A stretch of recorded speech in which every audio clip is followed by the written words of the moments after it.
right, this week alone, we're doing an early show. Sam's boss sucks. Scheduled him all fucked up. So, it's a Wednesday night. We're doing a show. So, some of the crazy stories of the week we'll miss because they won't have happened yet. But anyway, Almost an Agreement at gmail.com. Find us on Facebook, on Twitter, on YouTube. Go to the website, almostagreement.com. While you're there, look for my Voter Guide 23. It should be coming out next week. We'll get to work on that this weekend since we don't have a show on Friday night. I'll do it then. A lot of candidates, a lot of things going on. It's starting to start getting serious about the city races. I'm mad at the mayor. But, you know, what's new? Go to your favorite podcast provider. Give us a like and share and a follow and a friend and tell your friends about us. And help us get the word out. We're going to keep doing what we're doing, talking what we're talking about. Thanks to the people messaging me with some questions and corrections to my idiocy. So we'll go from there.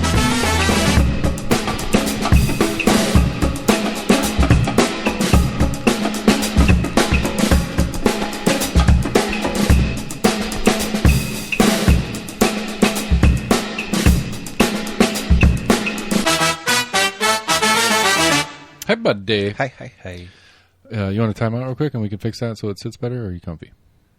Yeah, I'm comfy now. I just saw that. I guess while you were doing the intro, I saw some spikes. Yeah. I can edit that shit out. We don't need to hear that. It happens. Like I said, I don't like that mic stand. It was a functional buy, but it was not what I like. It's weird. I've never had one of those that has locking joints. Yeah, the adjustments aren't very adjustable. Yeah, it's not. It's fixed. It's a fixed. It probably said it in the description. I just wasn't paying attention because I've never seen one that has fixed. Because if you loosen it up at all, they just flop. That's Amazon for you. Yeah. That's my bad. Anyway, in important news and mic stand story. Yep. That's what you get from Almost Agreement, everybody. I don't know. I haven't heard anything new on the accidental shooting at West.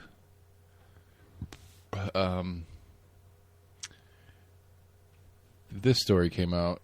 And I can't remember whom shared it into my Facebook feed, but I stole it off the interwebs.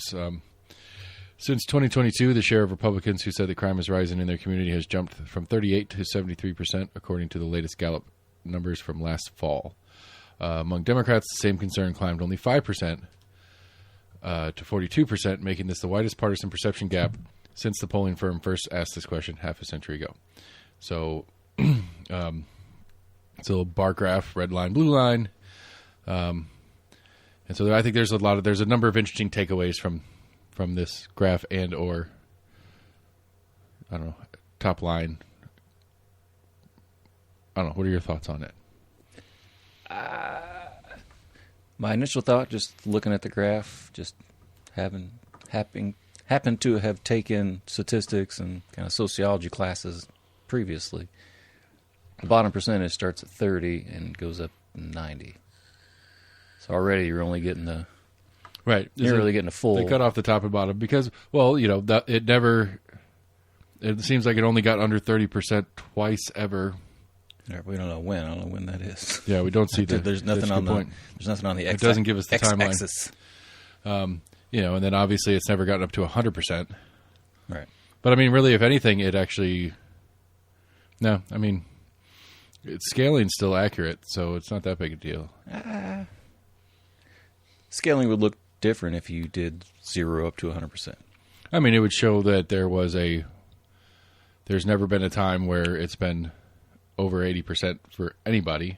I mean, it looks more dramatic when you cut off at least 30 percentage points. So almost a third of what would be an entire graph you have cut out to make your peaks and valleys. Not at all what I was expecting this conversation to go, but okay, right. I get what you're coming from. I mean, the official question... That's what I said, my initial, just looking at a graph, and we're like, oh, that's a lot of up and down. It's like, well, wait. Right, so the official question is there more crime in your area than there was a year ago or less? Oddly worded, I would say, is there more or less crime in your area than there was a year ago? But either way, the perception being among people who identify as Democrats... There's been a slight increase over the last couple years. I mean, it says last fall, so fall of 22. So 2020 to the fall of 22. It was a 38% jump for Republicans and a 5% jump for Democrats. Yeah. And so to me, there's a couple things. There's a couple takeaways, I guess, that I get of this. One, the follow-up question I have is, I mean, what is it like? I don't think possession should be a crime. So people getting arrested for possession and the local stats saying they have all these arrests or whatever, I don't know if I would count that as an increased perception of crime. If I'm like, well, yeah, there's people getting arrested for things that are technically crimes, but I don't really think that should be criminal, so I'm not really going to count that, I would agree that most people would not have even thought about that singular aspect in crime going up and down. But I think that I would think yes. I would think that as the functional divide between Republicans and Democrats, I would think yes. I would think Republicans are more of the stickler law and order types that even if they don't necessarily agree whether something should or shouldn't be a crime, they're gonna say, well, a crime's a crime. Like, I mean, it's something my dad would say. You knew you were breaking the law. You knew it was illegal.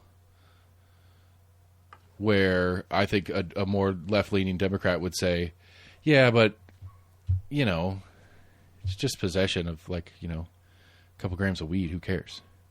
It's not really a crime, right? So I think that is a part of the outlook to some of the change in it. And I do think that for political purposes, things that nobody considered criminal a few years ago is all of a sudden like, oh, wait, we can make gay crime? We can make being gay a crime? Then I see crime all over the place in my neighborhood that I didn't see before. Because my gay neighbors that have lived there for 20 years are now criminals. Again, I think you're focusing on singular items here in a broad swath that is crime in general. And I don't think that either one of your examples are things that... So what do you think? Nine times out of 10 are not even going to come into their thought of whether or not crime... They're just asked point blank, has crime increased in your communities? So then what... I don't think they're going to sit there and think okay, I hear what you're saying. We just had these trans laws and, I saw a guy walking down the street in a I hear dress, what you're saying. So there's probably one right there. Okay. There's a guy with dreadlocks. Then how do you account? Then how do you account for the clear perceptive difference between the parties? Party-affiliated people. Or people who would identify themselves as said party. I mean, I think some of it's just party rhetoric. Would you say that... at least the past couple of years, there has been kind of a drive by the GOP saying there's like a rise in crime left and right, and just kind of equating... I don't want to go back into the whole... GOP's always been the law and order candidates. They've always been the tough on crime candidates. That's not a new concept for them. Do you think it's upgraded its fervor in the last couple of years more than it had before? I think you have the pandemic and stuff like that. When you had a lot of the bail reform that were going on, that was just kind of like blatantly described by many in the GOP as you're just letting out violent criminals. Okay. You're being soft. Right, you're being soft on crime. Right. But okay. I get what you're saying. I follow where you're going with it. I still don't see that as that big of a change in the last couple of years. I think that's been a Republican thing. Essentially, what they're asking you is perception. They're not asking you to quote statistics. Right. They're not asking you how many criminal acts have you seen in person. But do you think your town or your location right. has had an increase in crime or a decrease? Right. That's what I'm saying, though. Since it is a soft phrasing, what is a Republican-leaning voter looking out a window next door to a Democratic-leaning voter, seeing the same thing, but calling it different? Like, what accounts for that? And I think a portion of it would be, I think there are left-leaning people that would say, if you hammered them down on it, be like, yes, it's technically illegal, but I don't think it's criminal. I don't think it should be criminal, so I don't really count that. I don't really think of that as an increase in crime.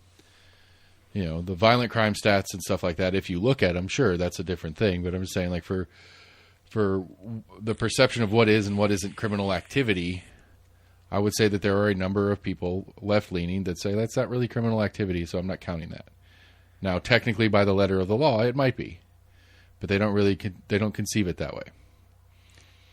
I think you're looking at it in an odd format. Okay. And then, I mean, that's just... ask the question, do you think crime has gone up? I don't think they're then second-guessing that question, like, well, some of these crimes that I would think are normally crimes are things that I wouldn't personally consider a crime. I mean, I think they're just straight point-blank looking at general has crime gone up. Okay, so, like, I mean, would we agree that, specifically locally, that there has been an increase in the homeless population in Knox County? Over the last 3 or 4 years, I think there has. Yeah. I think it's doubly perceptive for me because of the new business on Central. We're down in the neighborhoods where they tend to hang out, so I see more of them on a regular basis than I used to. But I mean, they've always been around. Yeah. But it seems to be like they're significantly more around now. I mean, it's been a rise nationwide the past couple of years. I could see a hard conservative person, even though it's technically not illegal to be homeless, but running the assumption that, well, if they're homeless, they're probably junkies and this, that, and the other, and assuming they're criminals. So if you see more homeless people around and you think homeless people are automatically criminals, you think there's more crime going on. Where if you're a more liberal person, you're going to be like, well, homelessness isn't a crime. They're people that are down on their luck, that kind of thing. Your compassionate perspective on what a homeless person is going to say, yeah, they're homeless and I see more homeless people around, but that's not necessarily criminal activity. Because of their political viewpoint on that particular aspect. Maybe. I don't know. I don't know how else to account for the significant difference by party affiliation other than to say that I think there is a significant difference on how people look at the law. I think some of it's just messaging. But do you think that more liberal media is less, if it bleeds it leads, than right media?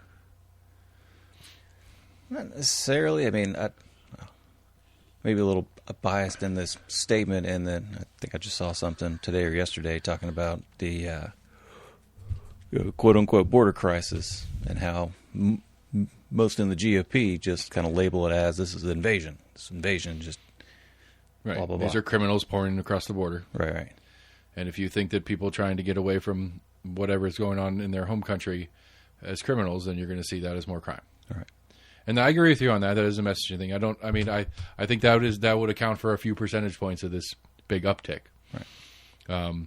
Stats are not greatly in their favor, in that crimes are more predominantly done by citizens versus illegal immigrants. Well, you say illegal immigrants, and that would therefore make it a criminal activity to be a person in this country that is not allowed to be here. Like committing crimes. Yeah, I agree that being in the country illegally is a crime. By the letter, it is illegal.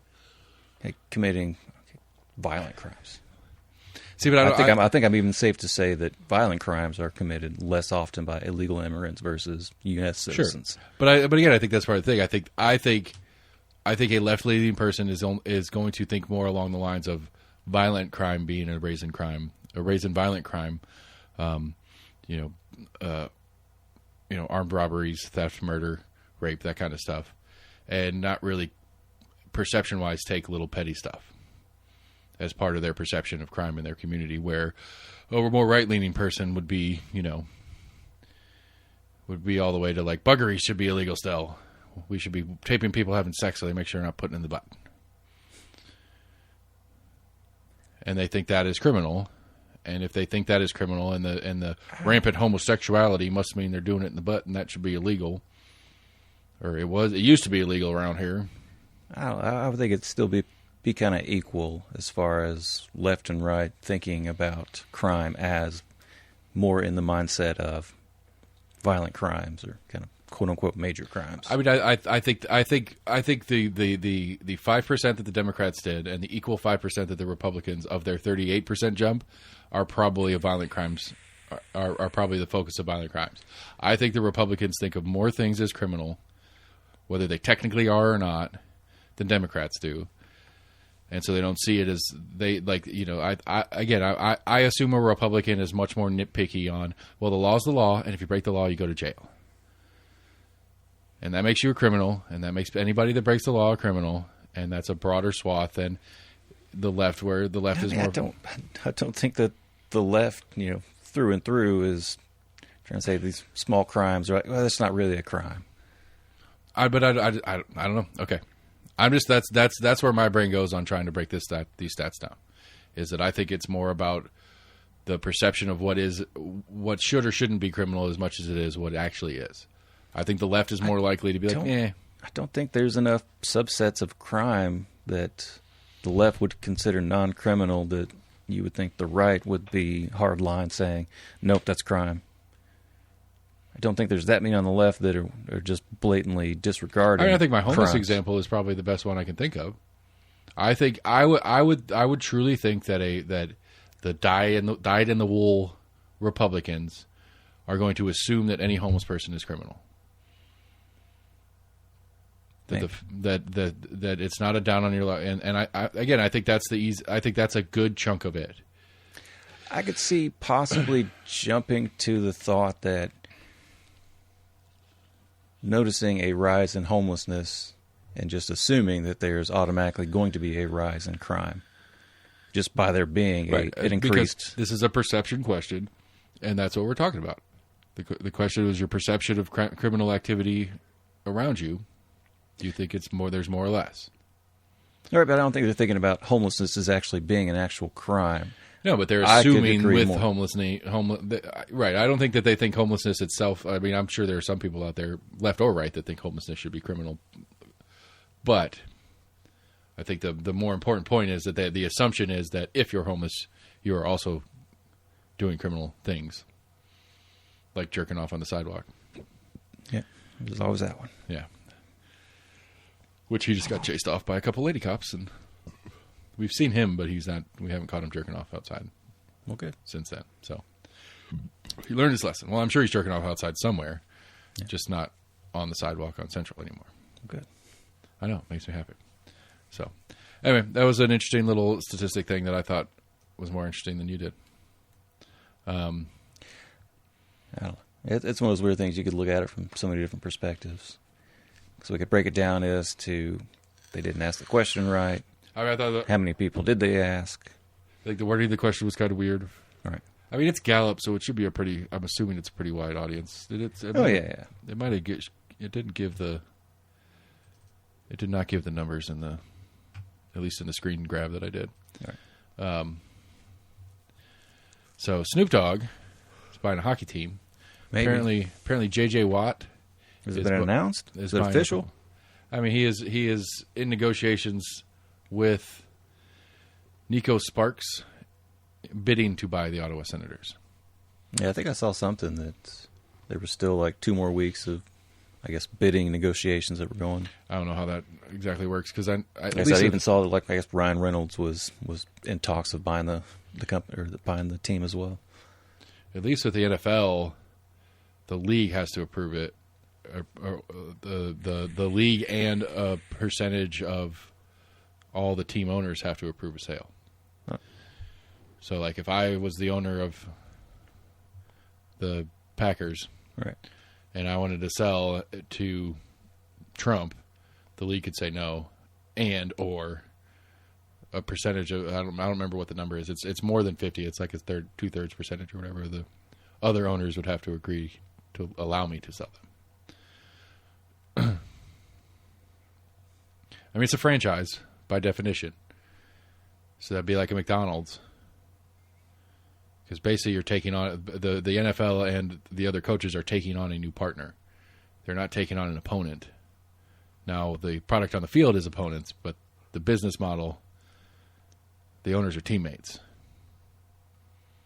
And so they're approving letting a new person into their club, essentially. But J.J. Watt and somebody else, some other football player are bidding to buy the team that Wrexham beat. And so the influx of soccer fandom in the States is apparently attracting. Was the other team going up to the next flight as well? Because no, Wrexham was going up. I think, or it's the team they replaced in the promotion. I don't remember who it was. Yeah. I said that, like, I saw it on SportsCenter today, and I wasn't listening to it. I just saw it, and Max was joking about how, like, what the hell is everybody getting into soccer for all of a sudden? And he was like, this Ted Lasso show is really ruining sports. And I was like, I think it's part Ted Lasso, but I think it's a big part of Ryan Reynolds and what's his face from Sunny, right? And the amount of Rob McElhaney. McElhaney, yeah. Have you watched any of the documentary? Which one? What?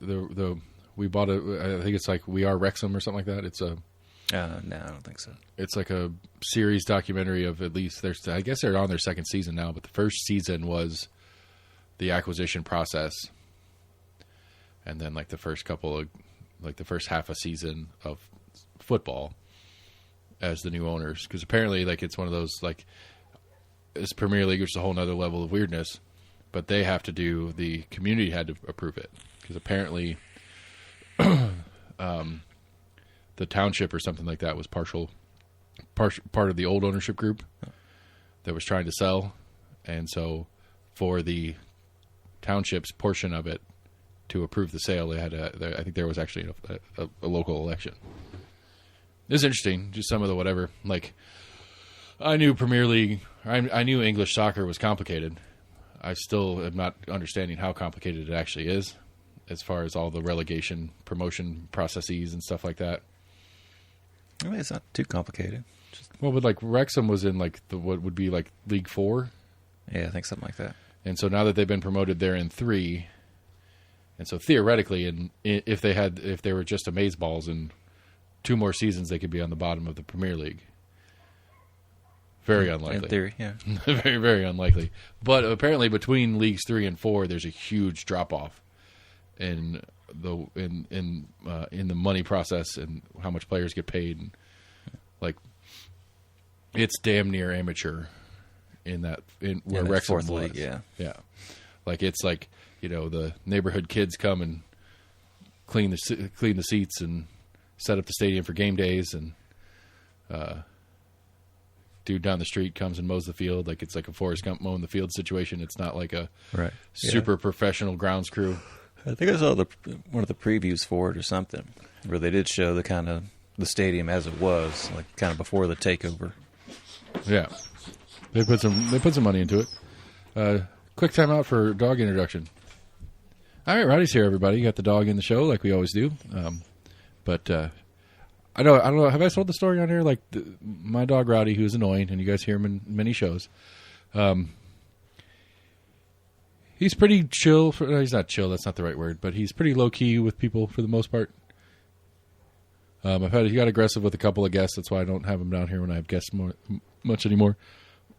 But there are 2 people on the planet that the world ends for him, and that's Sam here, and then my brother-in-law Sean, who was on the show a couple months ago. But like, he will lose his mind. And so the missus, in her awesomeness, she took him on a long walk, try to wear him out a little bit, so that he could come into the show and not be a distraction. And it seems to have worked fairly well. We just took a little 5-second pause so he could squeal a little bit. And now he's lying down at my feet. So, anyway, soccer stuff. Celebrity ownership of clubs and teams and whatnot. All right, so I'd pitched the idea kind of more targeted at the other guys just because I think they follow sports more than you do other than hockey. But you've probably seen a little bit of it because I know like the New York teams at large are all breaking all their cable contracts. Like I know the Yankees have there's a Yankees channel that you could subscribe to with your Comcast account or something like that. Yeah. And so you just get all the Yankees games no matter what and stuff like that. And then there's a like WGN does all the Cubs games, right? And I don't think that one's changing. You don't do White Sox? No, it's Cubs first at least. They might do both. WGN does a bunch of other shit too, but a bunch of different stuff. Like Big 12 Network, SEC Network, all these different things. So SEC Network has a huge contract with ESPN and all that stuff moving forward. But so there's 2 different actions in this new world of streaming that I'm finding very interesting that's happening right now. Like Apple has a baseball contract, and so Apple is doing Major League Baseball now on Apple TV. Gotcha. And then they have Thursday Night Football went to Prime instead of being on NFL Network like it had been in the past. Amazon Prime? Yeah. And so, NFL Network on Amazon Prime, but it's on Prime. It's not a sub-subscription inside Amazon Prime to NFL Network or anything like. It's like if you have Amazon Prime, you can watch the Thursday Night Football games. So that's version 1. So like a lot of these different streaming services are pulling and picking and getting what they can into the sports avenue. Somebody has an MLS contract, so you get a lot of, with a subscription to like Hulu or something like that, you're getting a bunch of more MLS games than you're going to get off of ESPN or ABC or whatever, or ABC, ESPN. And for the sports fan, and that's the more bulk version. But the really interesting one is like Phoenix is doing it, and New York Pro Sports are doing it. So the Phoenix Suns basketball and the Phoenix Mercury, I think is their lady basketball. Sounds right.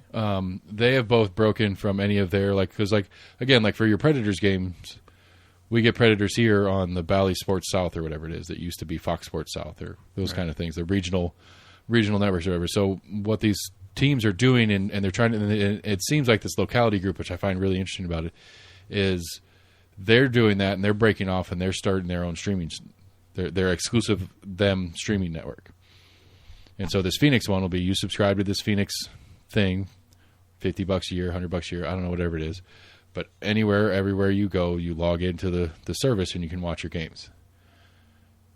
So if you are a Phoenix resident and you're a big home team fan, I don't know what other pro sports they have. I guess they have hockey. The question is going to be what the league's going to do about it, whether the leagues are going to allow them to do it. But the big one being New York is that, if you're a New York sports fan and the totality, I think it's MSG plus, Madison Square Garden plus, anybody that plays in Madison Square Garden plus baseball. So because the Giants and the Jets are not part of it. But if you're a New York sports fan, you can sign up for this service and you can get all your pro games or a bunch of your different pro games, whether it's Knicks, Nets,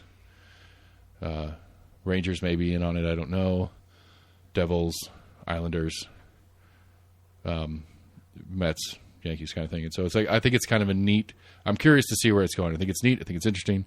I'm not sure whether it's a pro or con long term for the fan side of it, because then it might get weird. It's like, well, I'm not a particular fan of a team. I just like the game. And now I have to subscribe to some service to watch any games, but I don't want to watch only Jets games. I'd like to watch, whatever a cool game of the week is. I don't think we're going to lose that. I don't think we're going to lose network, like Sunday afternoon football. I don't think that's going anywhere. I think that'll stay on Fox and CBS, or the equivalent. NBC will always have a football game a week or something like that. But, I'm a Packers fan. And years past have been nice because the Packers were good, so they got a bunch of primetime games. Or they'd have the 4 o'clock game, so they'd have the game of the week. So they'd have the game of the week, they'd have Thursday night, they'd have Sunday night, they'd have Monday night, like 10 games throughout the season. And so they'd only miss like 4 or 5 games because they were against a Falcons game, because the Falcons have preference locally to us. Yeah. And so it was nice for me as a Packers fan. They're not going to be as good this year. I'm not going to get as many of those next year. But if I could sign up for just Packers games and get every Packers game, no matter where they are, who they're playing, or what time it is, that'd be a cool little thing to get if it's a reasonably priced or whatever, instead of having to buy the NFL ticket, which is expensive as shit. Right. But you get all the games. Right. But you can only watch one game at a time. Right. Or you can go to the special channel and watch all the games at the same time, which is kind of a neat part of the service. Do like my cousin did and get like 5 or 6 TVs put up in your room. Well, now that's what I'm saying. Now the DirecTV, who has NFL Network, they have 2 bonus channels. So like at the 1 o'clock games where there's like 10 games going on, there's one channel that's just a 10 unit split screen of all 10 games that are going on one screen. Oh, fuck that. And then how big would your TV have to be to see all that shit? How close would you need to be? I don't know. Whatever. And then they have the Red Zone channel, which is of all those 1 o'clock games, whichever one is the closest to scoring is the one that you get to watch, and then it'll switch over to another game. So either one's kind of cool, I guess. But I don't know. I think it's an interesting move. I'm curious how it's going to pan out. I mean, it's been going that way the past 5 or 10 years. I'd like to see the leagues as a whole just back out and be like NFL. You don't have to. You pick maybe a prorated version of it where you can pick a team, pick a couple teams, and pay one rate, or get the whole league for a little bit more. But not have to be tied. I mean, the big issue with the current ones, because I know the hockey, the whatever the hockey one's called, center ice. Maybe. Oh. The hockey one, the baseball one, and the NFL one are all through DirecTV. Right. And so you have to have DirecTV service to put it on top of. And so whatever gets it off of that is step one to me. Because I don't want to carry DirecTV just for that. Like, I don't watch, like, I mean, we watch Jeopardy live. I'll watch it, like, I'll turn the news on in the morning while I'm having coffee before I'm out the door. You know, which is the only time I like local news because they do the weather check every 35 seconds. Right. And I'm only watching for 5 seconds at a time because I'm, you know, making coffee, getting the kids ready, that whole thing. And so I just kind of glance over, oh, it's weather time. All right, cool. You know, but it still infuriates me about the thing because, like, so it's the Today Show. And then at the Today Show, like, every 5 minutes they do a little local block that's weather and local news. And I can't count the number of times that WBRR in their 30-second local block is doing a national story. It's like we're watching the Today Show. It's a national news. They'll take care of the national news stuff. Give me local shit when you're doing local shit. Right. But anyway, I'm excited for that move to continue. I'm curious how it goes. But yeah, you're right. I mean, they've been doing little bits and bobs. A lot of them have been doing like the Bally Sports thing or the old Fox Sports. It was still the channel, but you could stream it on any device that you could stream stuff with, as long as you log in through the provider. Right. Which I was stealing from my dad for a long time. And my dad freaks out because he gets an email on a new login and changes his password. And I got to call him again and be like, Dad, that was me. Thought somebody hacked me. It's like, yeah, Dad, that was me. Now, here's a question on streaming legalities. So, my sister-in-law had a Netflix account that we shared passwords for a couple of years. She lost her wallet, turned off all her credit cards, and the Netflix account got turned off. Right. Well, I logged in the Netflix account and paid for it for the next year. So am I stealing the password or is she stealing the password now? I mean, the account's in her name, but the payment's coming from me. Technically, she is now. I mean, no, is payment ownership? I don't know. That's a good question. Or is it whose ever name? I mean, the account is definitely the account is in his name technically, but it is her account. But I pay for it, right? Which I don't care. Like, it wasn't a thing. Like, it was it was just one of those perfect storms timing things. It was like, well, she lost her wallet, and that was the time to renew at the end of the year. So she turned off all her cards, and they tried to auto renew on the card. Right. And that just happened to be the window when her card was down. And we were trying to watch something, and I was like, nope, paying for that shit. Get it up. And so I texted her, and I was like, hey, I went ahead and paid for the next year at Netflix. So you didn't have to do that. I was like, whatever. I've been using it for a couple days. I think it's fair that I pay for at least 1 year.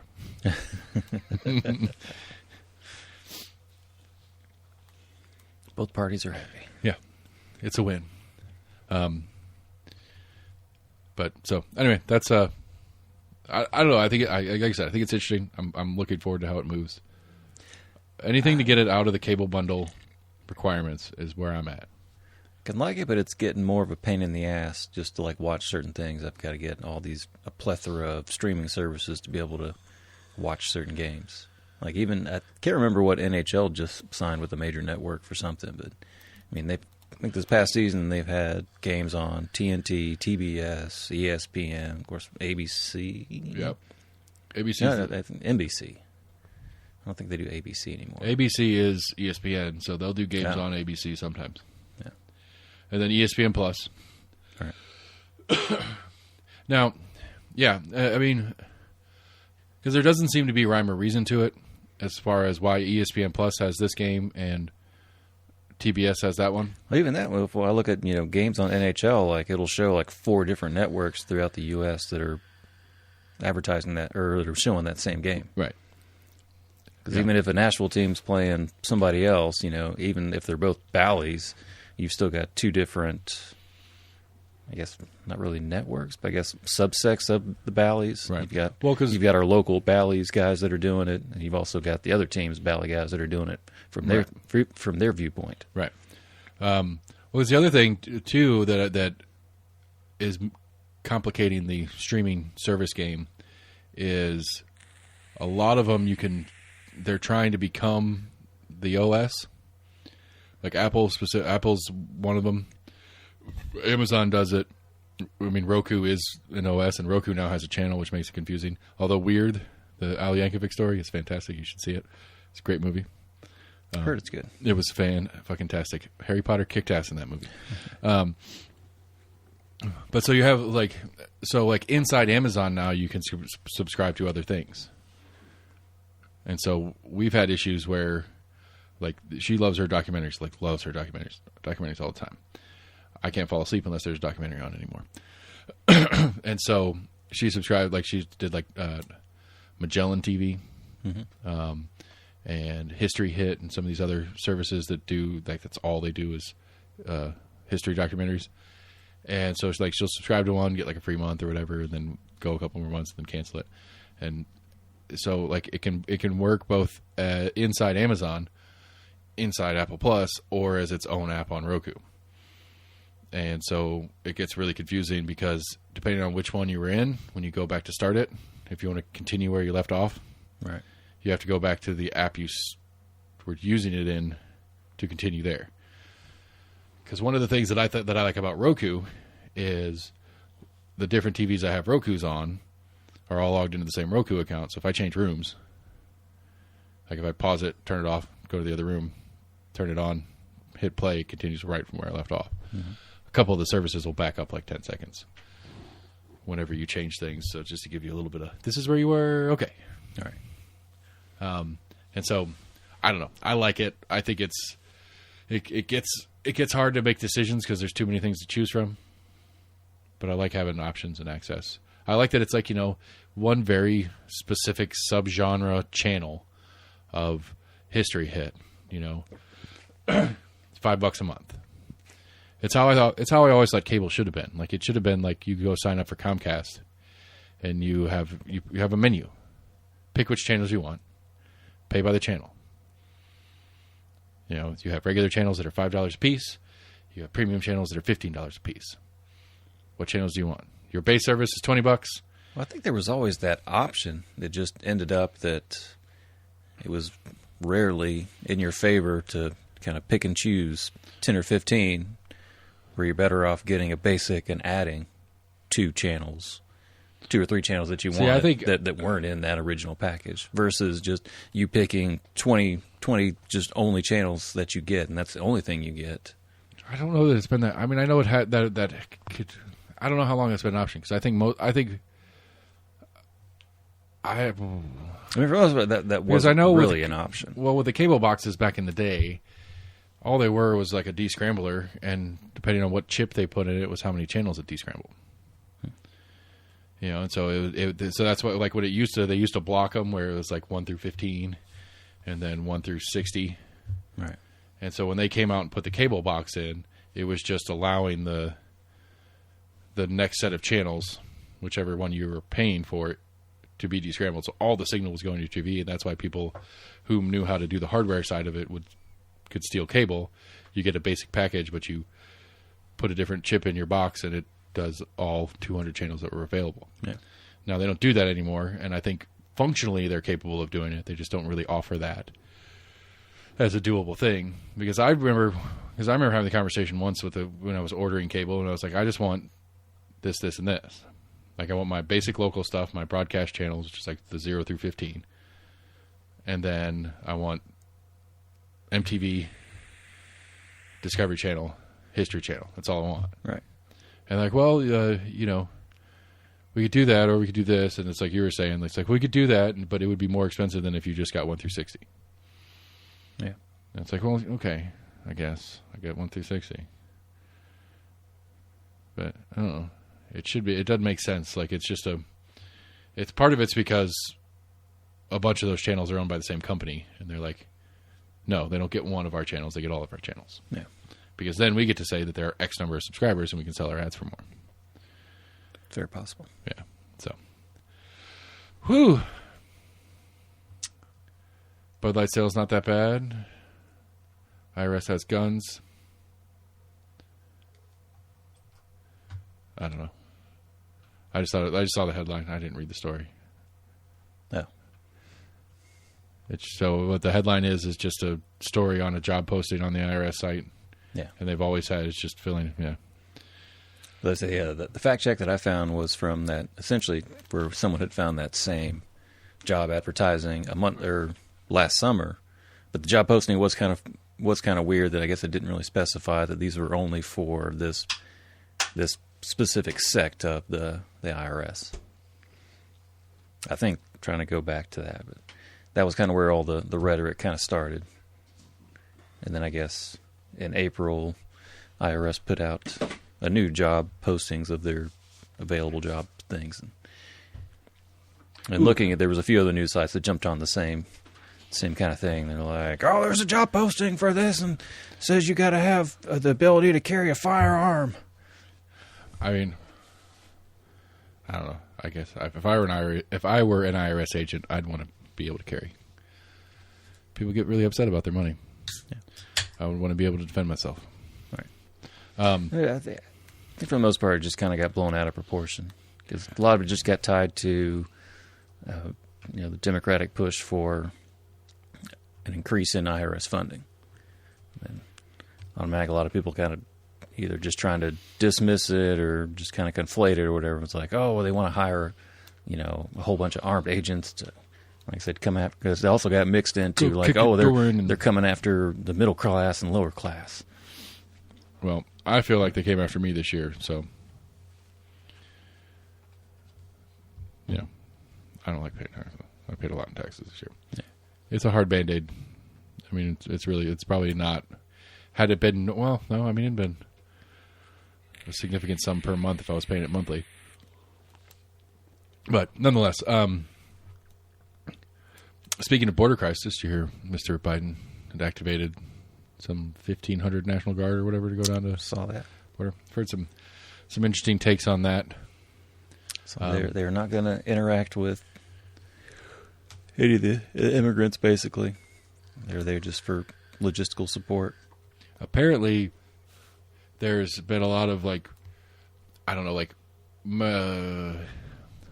Mexican Reddit or just sort of social media in the sphere of people that are moving or helping people move around and stuff like that, and the coyotes and stuff like that, whom are emphasizing that Trump's going to win again. So if you don't get in now, you're not going to get in. What? Yeah, apparently it's a sales maneuver by coyotes and other people who take advantage of people trying to people that don't realize that we don't have an actual election until next fall, and then the new president wouldn't come in until January following. Right, but when Trump gets in, he's going to change the asylum laws, and so you better get in now when you can still claim asylum under Biden. Is the pitch. And I mean, maybe even less than coyote version of it. Maybe less. Maybe I'm being dramatic saying it's only people that are profiting off of people migrating. But I'm sure there's action committees, humanitarian aid groups that are trying to help people who are actually seeking asylum get into the United States. John Oliver had a good thing. It was talking about that in his most recent one. It pointed to, I think it was a campaign question or something that was asked of Biden about the border crisis, and he was basically, wow, when did we become, what country is this? When do we get to the point where we're turning away people seeking asylum, or when were you not able to seek asylum in the United States? So a lot of people, or he kind of pointed to that being, a lot of people in other countries saw that as, okay, this president's not going to turn us away for asylum. Right. I don't know. I get it. I think there is a moral obligation to do that as the nation that we are. So I'm not opposed to asylum seekers. It's just a tough. I saw something recently, I guess, with I don't know if it's necessarily just more enforcement or just whatever it is, but basically, a lot of the farm that are traditionally done by migrant workers, these farms things are not getting picked. There was some guy, I think it was in Oregon, had not Brussels sprouts, What are the green veggies that make your pee smell all bad? Asparagus. Asparagus, yes. But he basically turned to put out like a big post on Facebook or whatever to the community. If you want some asparagus, come pick your own. Yeah, come pick your own. Because he was literally about to lose it was something crazy, like $300,000 or $400,000, because he had nobody to pick it. So he was either going to let it go to waste, or he was like, you guys like asparagus? Come pick it. I think they interviewed some kids, and they're like, asparagus is gross. Mom made me do it. Yeah. It's funny. I like asparagus sometimes. It's not my favorite, but I didn't eat it for the longest time. It's okay. We've been grilling it with some butter. I think that may have been the way I've had it. It's delicious. But that's another thing we don't think about in kind of like an increased, immigration enforcement. That I can't remember, it's like whatever kind of visa. I don't know if there was just a decline in allowing that many visas to be out. I'd be curious if somebody's done the math. I would be surprised if somebody didn't, but I've never heard anybody talk about it. If somebody just did the math, said,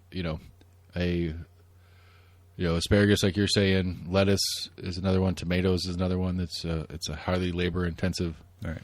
So we're talking about in the technological aspect. Even with all the technology we've come out with, there's still some fruits and vegetables and things that are just delicate enough that almost. So I'm curious if anybody's ever done the math on how much tomatoes would cost if, I don't know, like normal wages were paid to the people that did the labor. Right. Normal wages being a intentionally vague term on my part. Mm-hmm. But, I don't know. The assumption always is that these immigrant laborers are doing it for less than minimum wage, or at least cheaper than anybody else is willing to do it. But that's always been the assumption to me. Right. I don't know if they're getting paid by the bushel or the pound or the basket.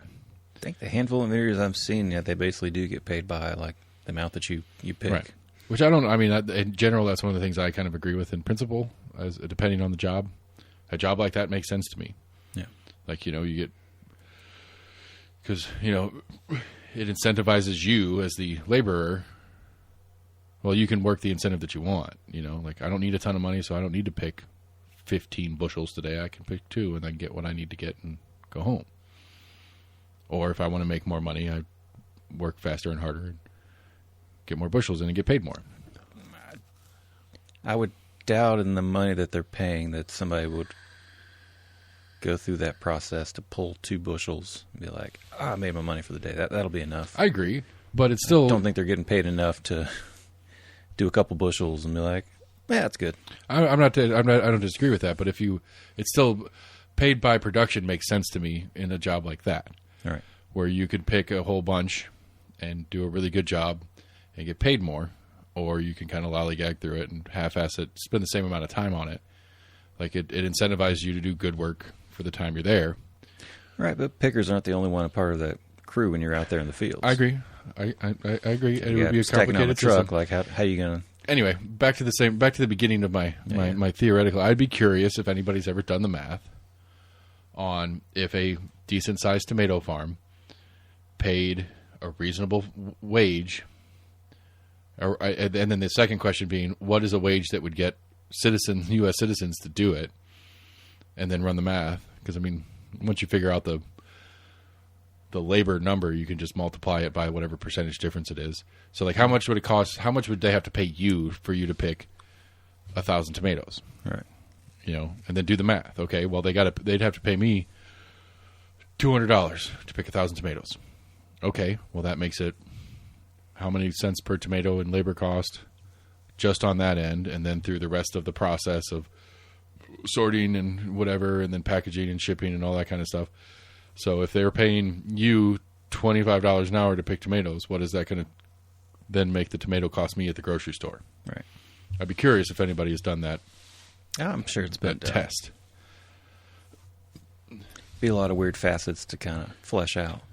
Yeah, but I think it's one of those that wouldn't have to just be in farming. We could do it in a lot of different things that we as Americans love as consumers. This being a fun one. I paid $1,300 or whatever it is for a new one of these.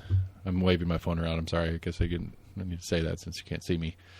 But, paid $1,300 for my phone, and whomever in China that actually assembled it, and whoever in China actually built the chip that's in it and packed the battery that's in it and all the different parts and pieces that go in it, and how much they get paid.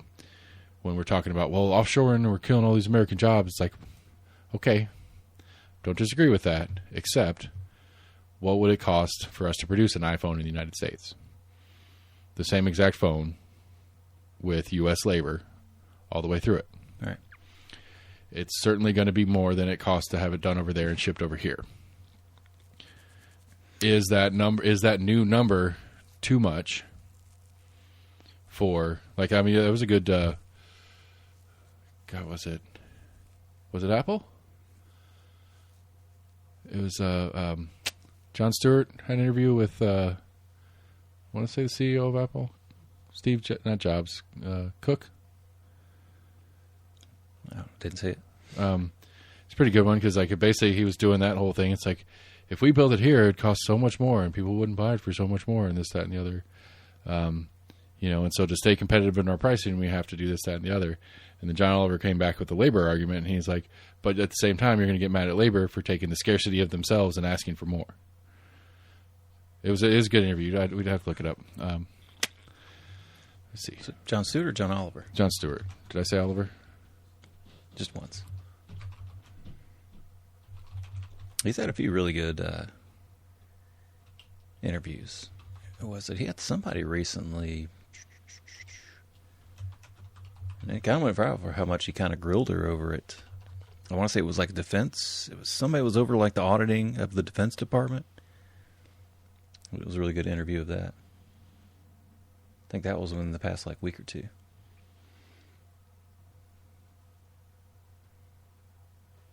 Is it Tim Cook? Is that who you're thinking of? Yeah, that's not the right one because it was more recent. Tim Cook's died a little while back. No, that was Steve Jobs. Oh shit, you're right. I think Tim Cook is the new CEO.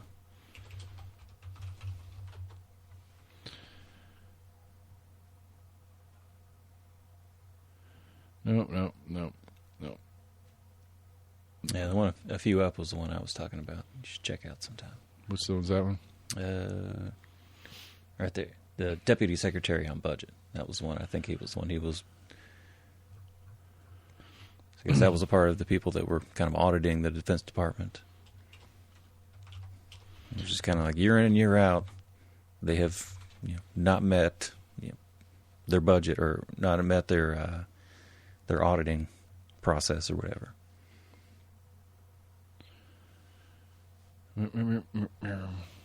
Some of that was kind of good. The whole idea of the Pentagon's audits is pretty fucking crazy. Like, I don't know if I can think of anything more crazy than the way the Treasury and executive branch at large deals with the Pentagon. So you can't tell me what you did with X number of $1 trillion. Was it $2 trillion over 10 years or something like that? I don't remember figures. Anyway, it's a bunch of money. It was definitely a lot of B's and maybe a couple T's. Right. And so you can't tell me what you did with it, but here's a check for more than you got last year. Keep doing what you're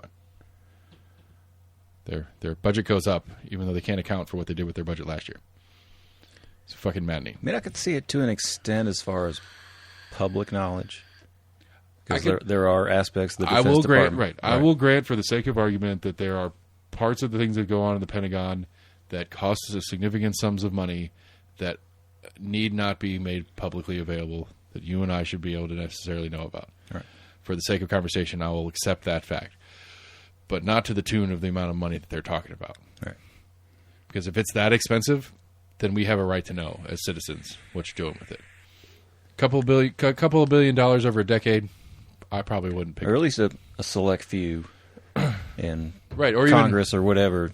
They can at least come out to their public and be like, all right, guys, we saw this. We looked for it. We know what we're doing. Right. These are reasonable and noble acts that this department is working with. But, yeah. What are your thoughts on... you want to go into something else? Yeah, go ahead. Okay. So your thoughts on... I think it was yesterday. They had a Senate meeting on Supreme Court ethics. I don't mean to say thoughts on it. I mean, some of what I've heard is the Supreme Court kind of thinks that we are the highest court. We shouldn't necessarily be held to those ethics, but I guess they should not necessarily be assumed they're above those ethics. All right, so I guess my question, and before I start answering your question, is: does it feel partisan to you? The court? No, the way that the ethics issues are being discussed. No. Okay. Because again, maybe it's me, and my sources for national news, but and again, maybe it's the most egregious example, at least that's become public, is the what's his face and his crazy wife, Clarence Thomas and Ginny Thomas. Yeah, like in his his best friend billionaire going on yacht trips and all that kind of stuff. Right. Which again is terrible. It's terrible. It's terrible. It's hard not to see corruption in there. All the lower courts are obligated to not even to be aware and careful of never even doing something that could be perceived as corruption, whether it is technically or not, is beside the point. Like, that's the ethic that's supposed to be for the courts, is that you're not even allowed to do anything that's perceived to be corrupt. So if you look at a situation, a multi-billionaire says, hey, why don't you come to Italy with me on my private multi-billion-dollar yacht? If you take a half a second and think about that, you're going to go, I know we're friends, and I love you, man, but I have an obligation to not take that trip, because there's no way we can do this, and it's not going to look like there's corruption here. And I think, I mean,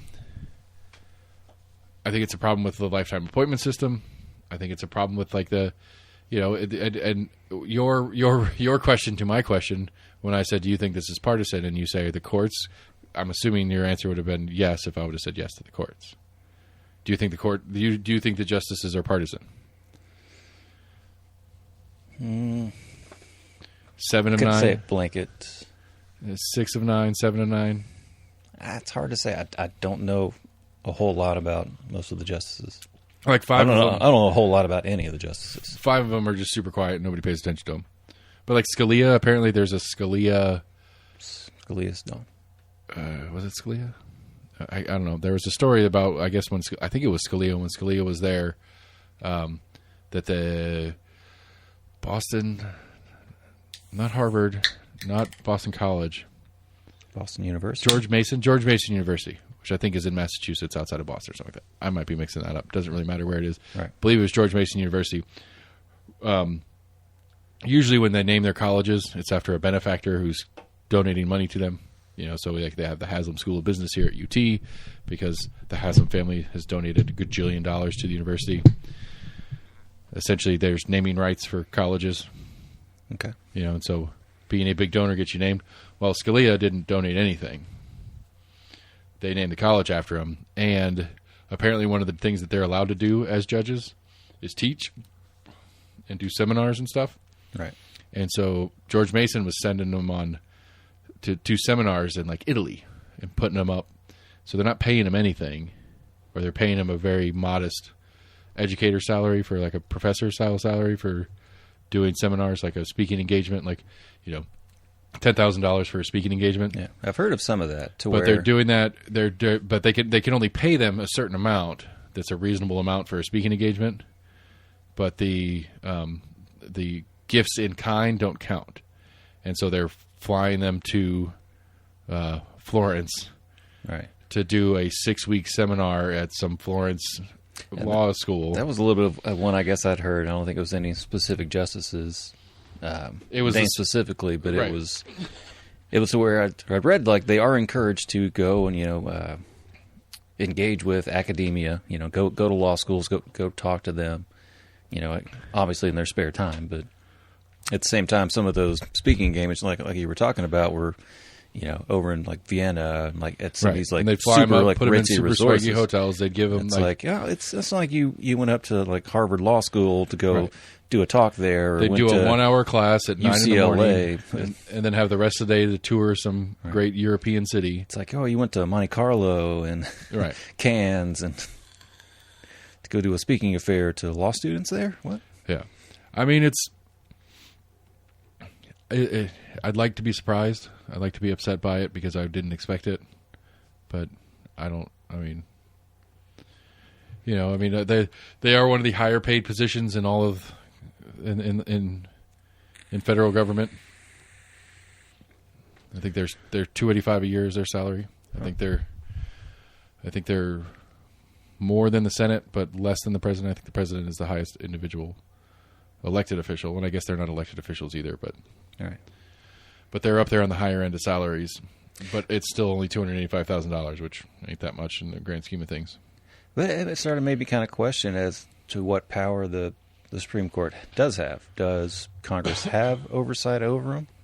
I mean, it's a lifetime appointment. I don't know if there's a recall process. I don't know what that would be, how that would work.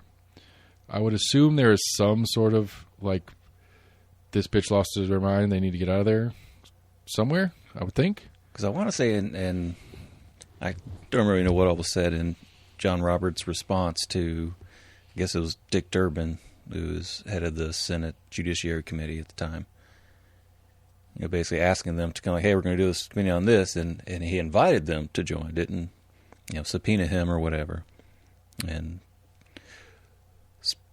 Chief Justice John Roberts basically kind of declined politely, I guess, in a way. So, basically we're not going to send anyone, we're not going to be there. But I think he also kind of like politely worded that... You have no authority to do shit about it? Kind of. I mean... Yeah, that was kind of like one of the interpretations that I read. It's supposed to be a separate branch, and it's supposed to be... But they all signed some like paper saying, they were going to agree to... I mean, I guess technically, if you want to get brass taxi on it, I mean, there's 3 branches, right? All right.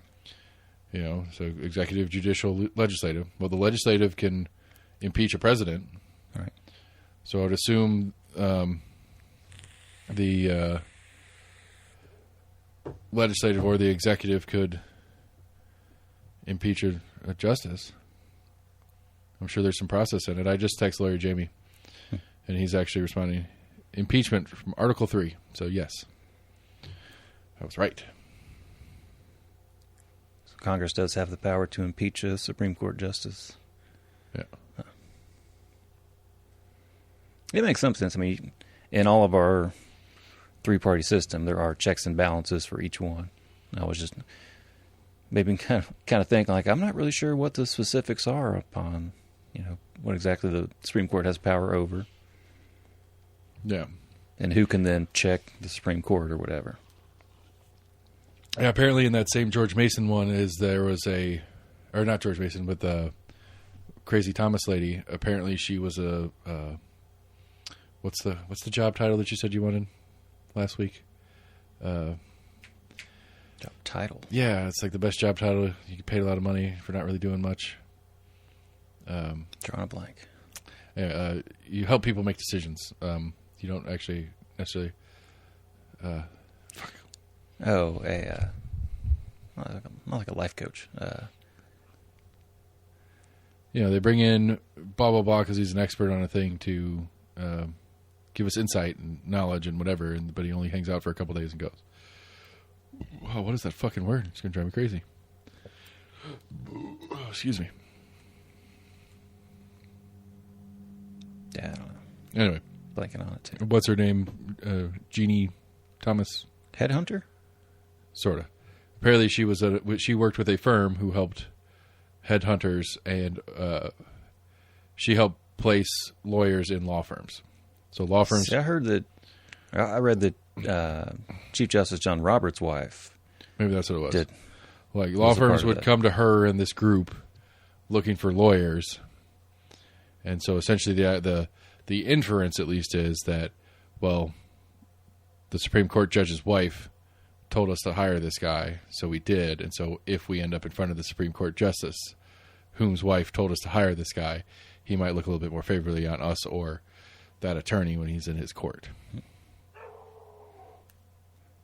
So I think I read like one ethics professor from some kind of law school. They said that wasn't really as egregious as kind of the way it sounded. I mean, but again, it goes It back has to implications of possible corruption, but I mean, but the core she principle, was in a position where she's trying to find good lawyers and place them throughout the U.S. right? And law firms are coming to her asking for good lawyers and Right. whatever. I mean, again, it could go either way. right? But again, if the standard that lower court judges are held to is you do not do anything that may even look that could be perceived as, that would be, I would think that would fall in that. So I'm not even sure if there's that high of a standard For lower judges? Yeah. Okay. Be good if there was, but I mean, I don't think it's quite that high. To where like any and all, if there's any, hint of impropriety. The coverage that I saw on this story was that was kind of how the lower courts looked at it. Right. I think they do have a higher standard at the lower courts. I think that's been part of the push that basically like, hey, everyone below you guys has this higher level of ethics that you guys won't quite fully sign on to. You're just like, oh, yeah, we do that. We're going to do that. Like after the first story came out about most Thomas, before the second story came out about Clarence Thomas Right. and improprieties, he was like, oh, what was it he came out and said? He was like, oh, I think it had to do with like the trips or whatever. He was like, oh, well, someone told me I didn't have to disclose it, but I'll do that in the future. And that was all I really said about it. Right. Oh, well, somebody told me I didn't have to do that, but, for now on, I'm going to do that. It's not a problem. Well, and who's this somebody? Right. Just some random schmuck on the street? All right. You're one of the more, I think he is, I think at this point he is the longest tenured Supreme Court justice. You are the senior of seniors here. You should know better than anybody what you should and shouldn't be doing or shouldn't be disclosing. Right. Oh. It was like, oh, that was just trips between a friend. It's like, yeah, I get he's your friend, but also, right. This was an expensive ass. A lot of people pointed out, and it is kind of conflating the price of what it would cost a private citizen to rent, this mega yacht. Right, where it's his buddies. It could have cost, a normal person like $500,000. Right, but it's also, hey, you can use this while I'm not. There's a different cost structure. Right. To if I had a regular just little bass boat, and you came to me and be like, hey man, can I borrow your bass boat this weekend? I'm not using it, so sure. That cost difference between if you had to go to a place and rent a bass boat is not a fair comparison. Right. It's like I'm not using it anyway.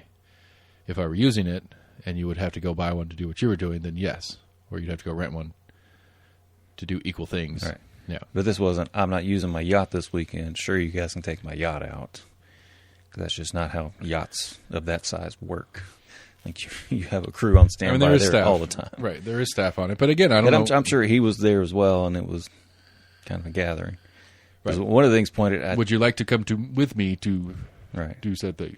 There was one specific where like a private jet that this Crow guy, I guess, had chartered to go up to like New Hampshire. It was from like, D.C. to New Hampshire was paid for by this Crow guy. Right. And this was also, I guess, a quote-unquote like family engagement or family outing or friendly kind of thing that just happened. But I think he was actually going there to like talk on something. Yeah. And I mean, the question is does this Crow guy or any of his businesses have they ever had any issue that was in front of the court?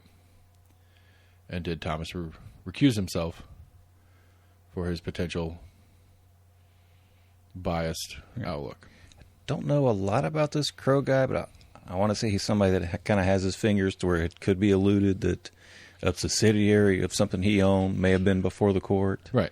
I don't think any like straight direct. But at the end of the day, it's like, well, if you're buddies, you know that. Right. You know that he owns, I don't know, Acme Chair Company, and Acme Chair Company is in front of the court next week. You know that he owns a portion of that because you're buddies with him. Right. You should recuse yourself. Question is, did that happen? And did he recuse himself? Right. So there was something like Gorsuch in a land deal of like some land he sold. Mm-hmm. There was something like the company he sold it to kind of had, or like the CEO, not necessarily the company itself, but like or he sold it to a CEO, but then that CEO's company, right? And he was buying the house. Subsidiary. Well, he was buying the house as well as a bunch of houses around it or property around it, and he was going to redevelop it. But Gorsuch House, he was on the market save. for a while, but it was like right before something that it finally got sold. Yeah, I think it was like right before his confirmation that Gorsuch, but sold. It was Gorsuch. He was going to save that house and turn it into a museum on the Supreme Court justice whom he bought it from.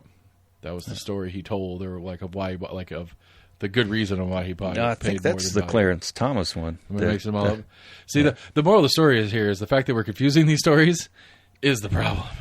No, there is a story that it's a house that Clarence Thomas's mother, I believe, is living in, that is owned by this, but it wasn't quite clear if she was being charged rent or whatever, or if it was something he kind of bought. But that was also, I heard that in progress to be his presidential library. I think it's like a house like down in Savannah. But at the time, I believe his mother is living in it, and then I guess maybe after she's gone, maybe turning that into the Clarence Thomas Museum, which I don't think he has any ties to Savannah, but what the fuck do I know? I mean, it's his mama's house. I don't know if it is his mama's house or not. It's just a house. But I think that was part of the story as well. He was like, oh, well, I bought it, or he bought it for me to let my mom live in it, but then we're also in conjunction going to make it my Supreme Court Justice's Library, right? Commemoration for my friends, right? Of a beach house, because that's where museums are beach houses. I mean, you can drop anchor out in the water and get your dinghy out and row in and go to the museum. Yeah, that makes that story sounds doable. Why not? I saw a little bit of a clip of that Senate hearing, where I think there was at least a couple of Republicans that were like, oh, blah blah blah, you're just doing this now. And Dick Durbin, quickly shot back. He was like, no, I asked for this 10 years ago. He's like, this is not a new thing. He's like, it's something we've pushed for some time.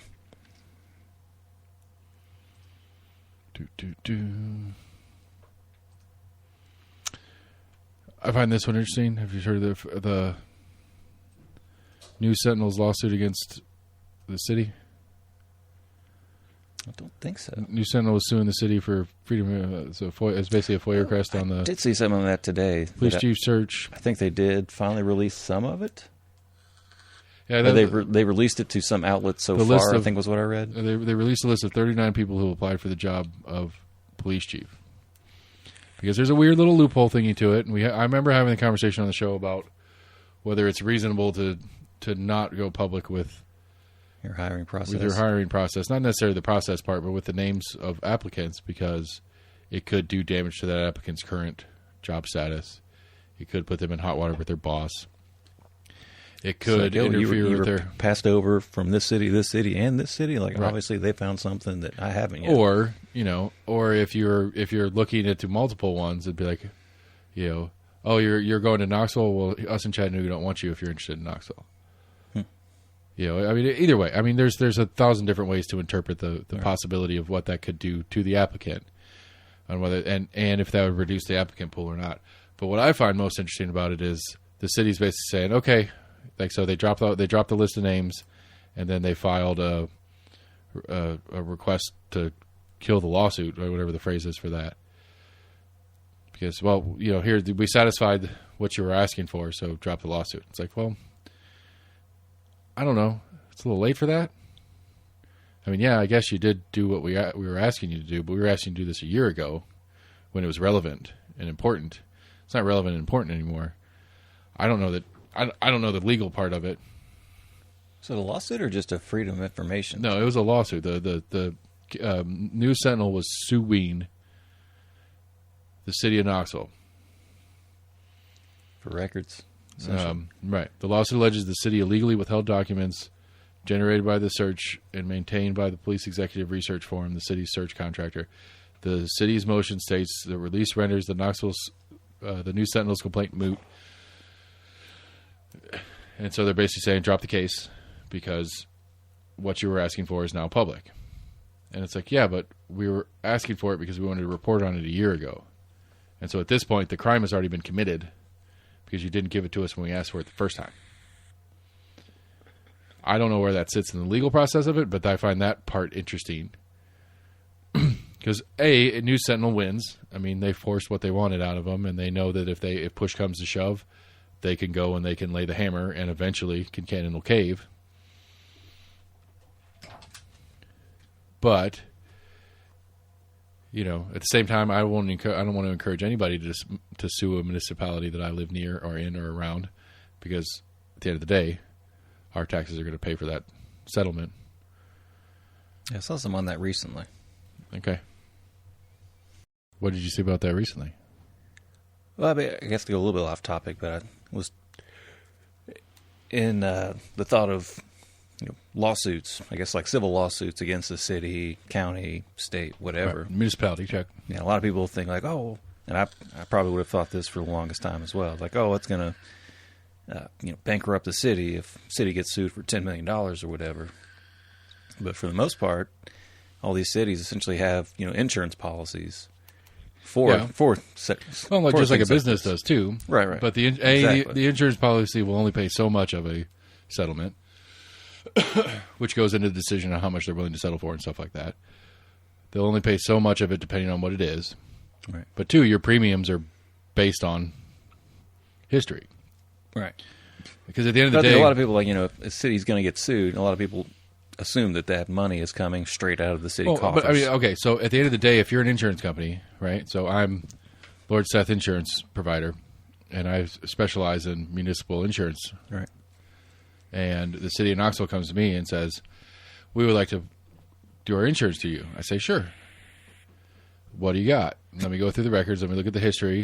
What are lawsuits been like, what has been happening recently? What are some whatever? At the end of the day, if you're paying me whatever I choose to charge in premiums is going to be what I think is going to average out for how much I'm going to pay out or less. Right. So if there's a history of lawsuits against a municipality, the premium for that insurance is going to be higher than if there isn't. So while you're correct, we as taxpayers are not going to be directly paying for it, but we're indirectly paying through it for that insurance, I would assume. Yeah, I guess in a roundabout way. I mean, it's just we're paying it over 10, 15 years of premiums instead of one bulk $1 million settlement. And some of that probably comes out of rainy day funds or non-applied income. That they have here's the budget. Well, we're over budget, or we have a certain amount of money that we think we're going to bring in, but we don't allocate for anything specifically, and we just kind of leave it in the wind until we need it. And that might be one of the things where they pull that out. I mean, there's no way around it. Is that the taxpayer is going to pay for it eventually, in some way, shape, or form. Yeah, but just not specifically, directly. If it's $1 million lawsuit, everybody in the city of Knoxville is not pitching in $4 today to pay the settlement of $1 million. Right. Although that'd be a fun way to go about it. It'd be interesting. To do what? It'd be like, okay, so if you're a city resident, the city's getting sued right now for $1 million. If we lose, everybody has to pitch in there, just directly. You're going to get a bill in the mail for $3.72 or whatever it is per resident to get us that $1 million. I mean, it would be an interesting game and accountability. I think you'd see an increase in lawsuits to try to recoup that. I'm just saying, but it'd be, you want to hold people accountable. It's like, well, if every time you get into a lawsuit and lose a lawsuit, that's just the settlement of the lawsuit. That's not even the cost of the attorneys and everybody else involved. Right. But you want to keep elected officials accountable. Like, well, you get us sued, and every time you get us sued and we lose and we got to pay out, whether we lose outright or we lose in settlement, and we're paying out, and I got to do that every time, that's going to help me make up my mind in election season. The city and county attorneys don't get paid by I mean, they're staff, so they get paid annually, right. period. But, that doesn't, it's not impossible or improbable that they bring out outside help from time to time for different specific cases. I need to pull up the budget. The city budget's out on the table right now. I need to get a copy of it, and we need to go down it and not understand it like we do every year. Every year we look at it. That'd be fun. Look at these big numbers. I'll tell you what, that guy Peter in planning needs to fuck off. He needs to get his salary cut. Mm-hmm. I'm not happy with that. It is an exemptable situation that we are in, and he refuses to take the exemption. So, and it's kind of comical.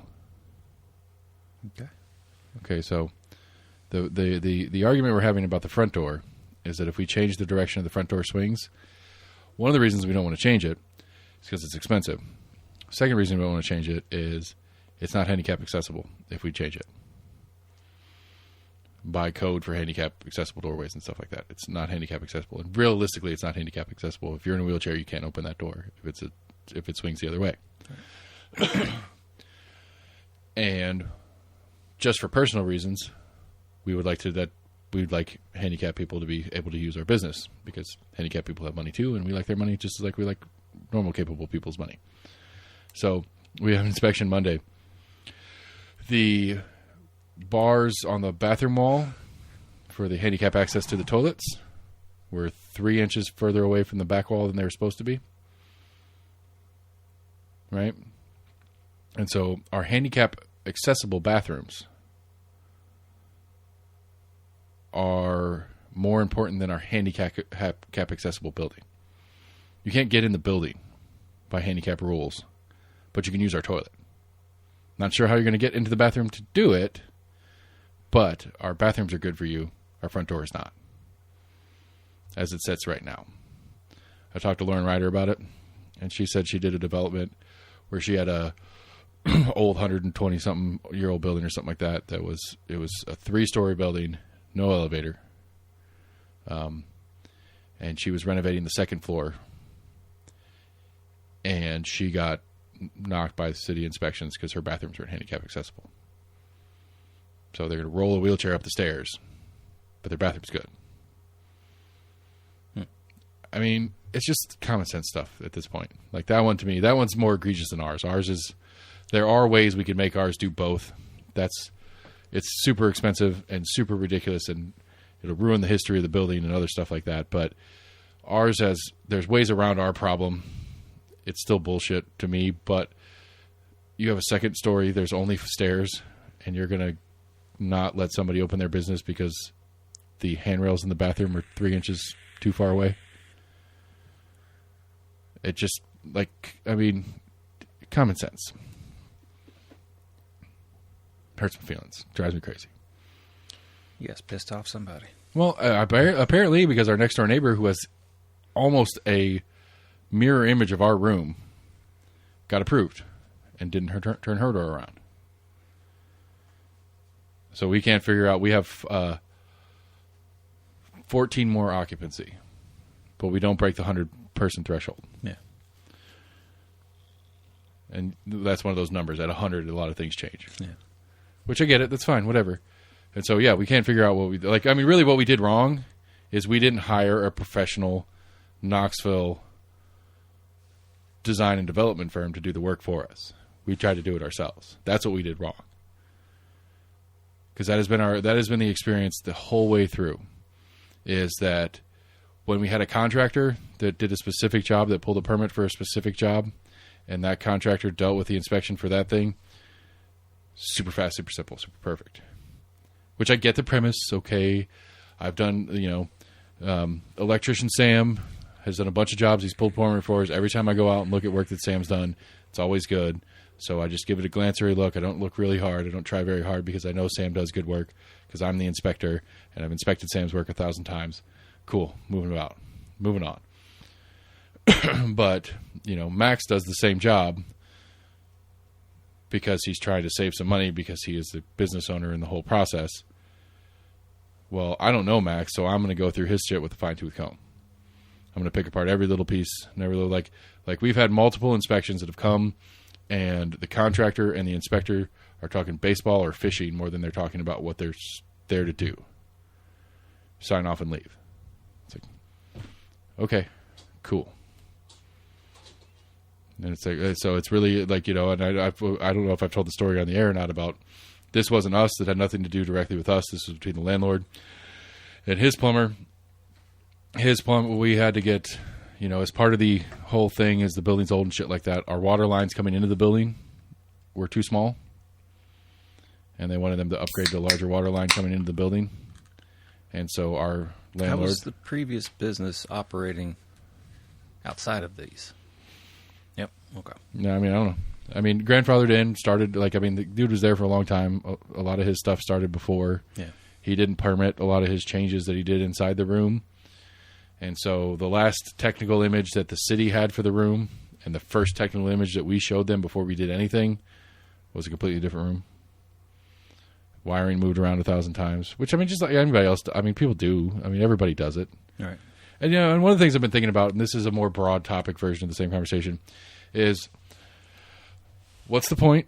Realistically, not in my stupid facetious, I'm going to make an argument about it, but what's the point? Of all this inspection process and stuff like that. We have to get a building inspection. So the building's not going to fall down on people. All right.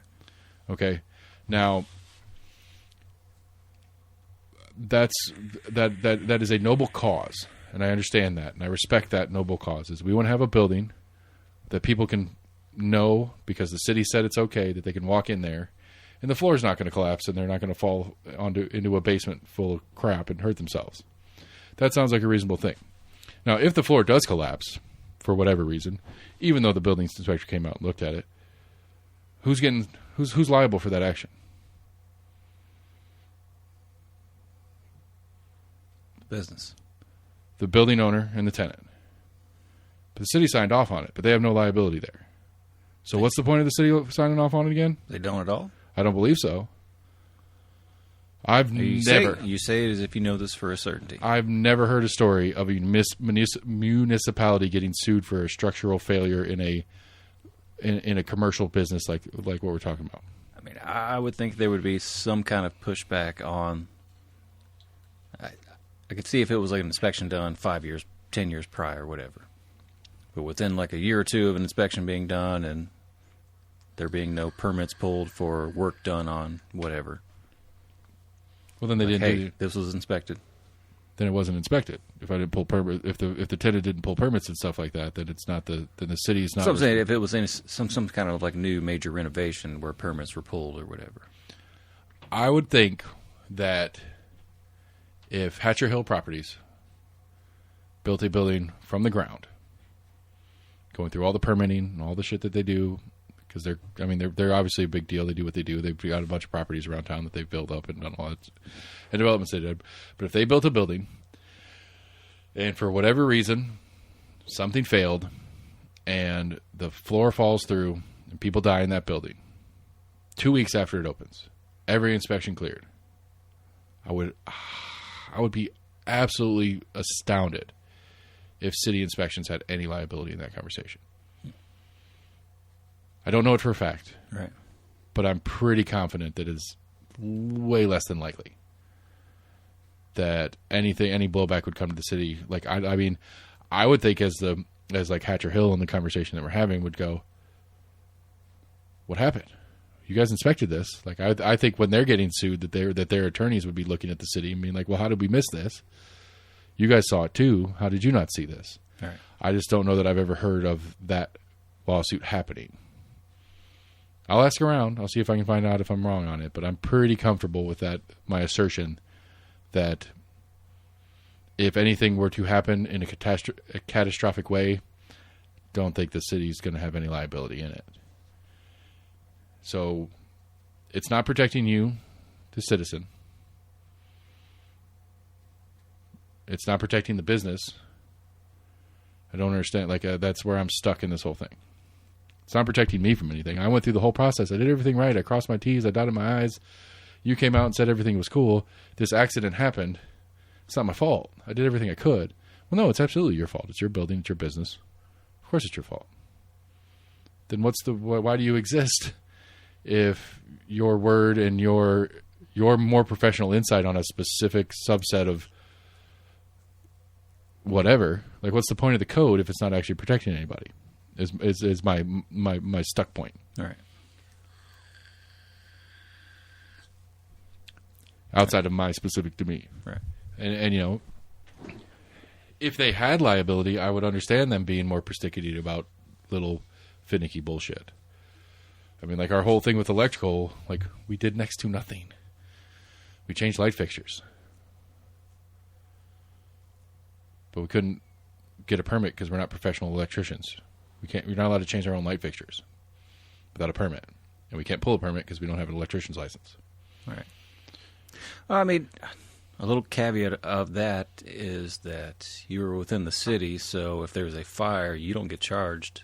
If the building catches fire, you have no... Well, I mean, obviously you're going to have insurance if there's any kind of damage, but for as far as paying for that fire to be put out versus your home, if you didn't pay Rural Metro's $800 yearly fee or whatever to be a preferred customer, within the city limits, I'm assuming you cannot be charged whatsoever for the city responding for a fire. I mean, for directly, I would agree with that. I'd be liable for any damages that the fire in my business did to any neighboring businesses, though. That's possible.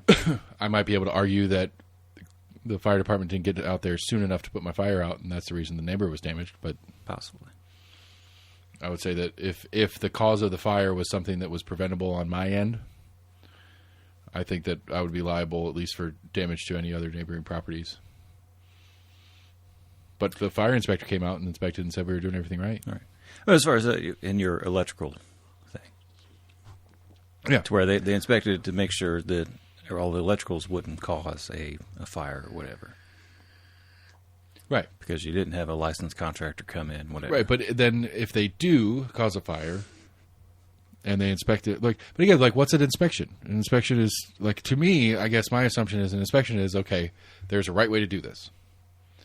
You check if you're putting a light fixture in, you put the black wire with the black wire, the white wire with the white wire, and the green wire with the green wire.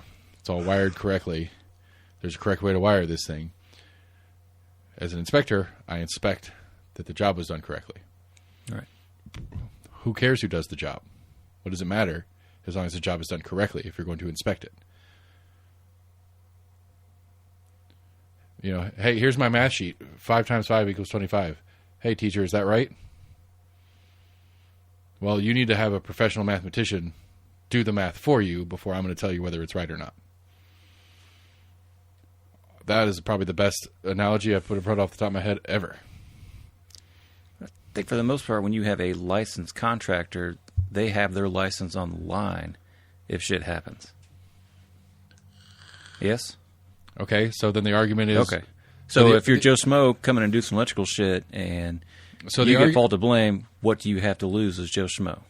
I mean, you have nothing to lose. You have the same liability as the electrician does. No, you don't.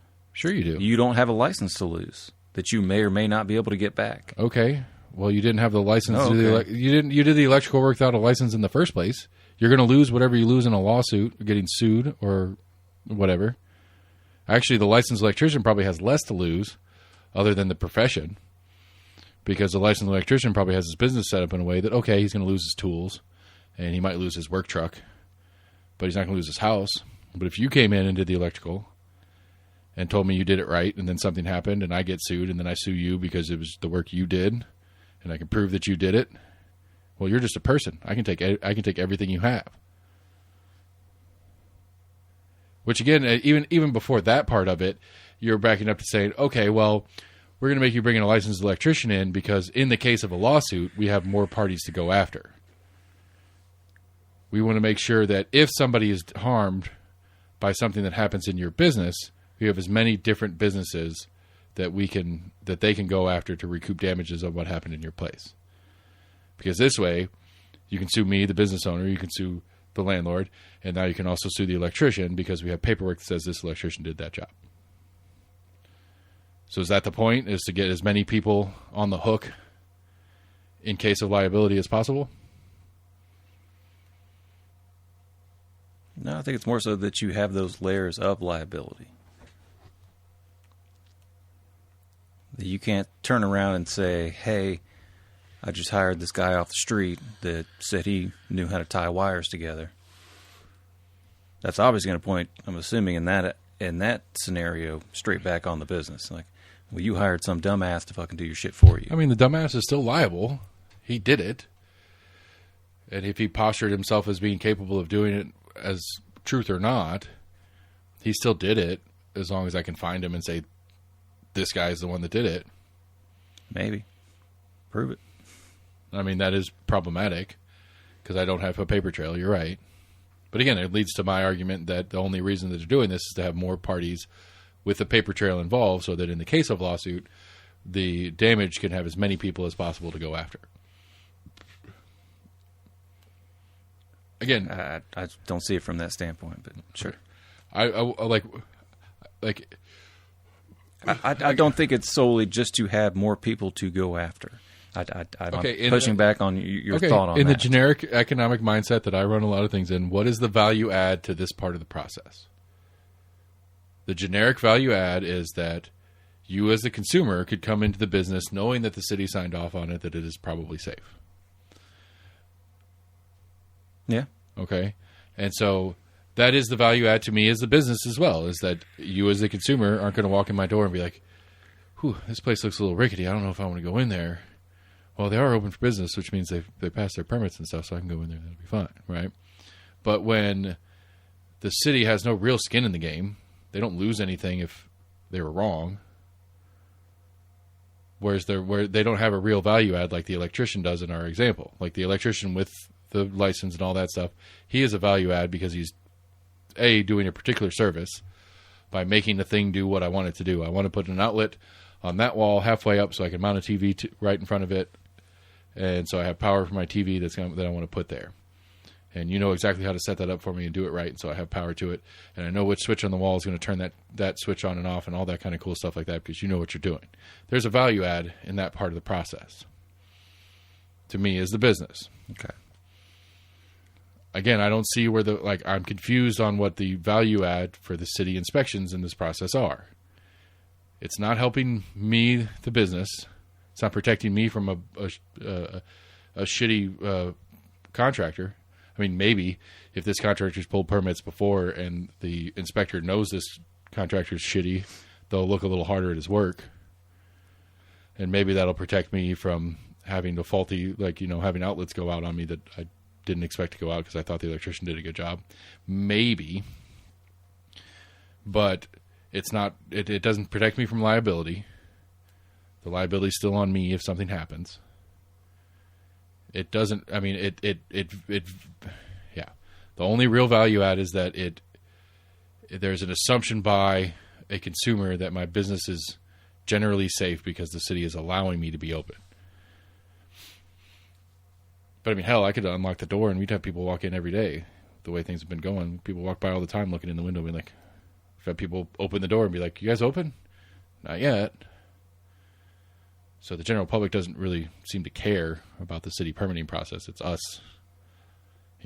Yes, we care because we can't get our liquor license and other things in line until we get these things cleared. I mean, I can guarantee you that most people walking into a place that's open, the thought does not cross their mind that, oh, this place is open, this place has obviously been inspected, I'm safe to go into this building. It's just not a thought process that goes across 99.9% of people that walk into a business. I mean, I don't see a conscious your thought process. That like, oh, they're open. Well, they passed business. Consciously, I agree. Consciously, I agree with you. But we have the rickety ass fair at the mall right now. I consciously tell myself when I go there, be like, somebody said this is okay and these things are safe, right? Let's go. Those are under totally different but they're safety rickety and they're parameters. weird. But you walk up to them and you look at them and you go, And people die on them every year. right. But you look at them and you pause for a second and go, I don't know if this doesn't necessarily look safe. But it's obvious that they're open and they're doing business. Yeah, there's no flat spots in that parking lot. Somebody had to say this was okay for them to do, and they were doing it safely for them to let them do this, right? Right. That's the thought process I have every time I go there. Now, I actually consciously think about that just because it's rickety and weird. But we're also talking about a 110-year-old building that we're occupying right now that's rickety and weird. But you're right. I don't think most people think that, like, have that conversation in their own head walking in the door. But I think it's an assumption that people make over time. That they just get comfortable with the idea that the T's are crossed, the dots are I's. They assume that what we're doing is legal. Yeah. And to assume that what we're doing is legal, but you're right. A lot of people don't understand the process and never been through the process. But it's I don't know. It goes again, on the going back to the electrical example on what's the value add. I am capable of doing basic electrical work. I mounted this beautiful light fixture we have on the ceiling in here, in my home. Because changing a light fixture is super easy.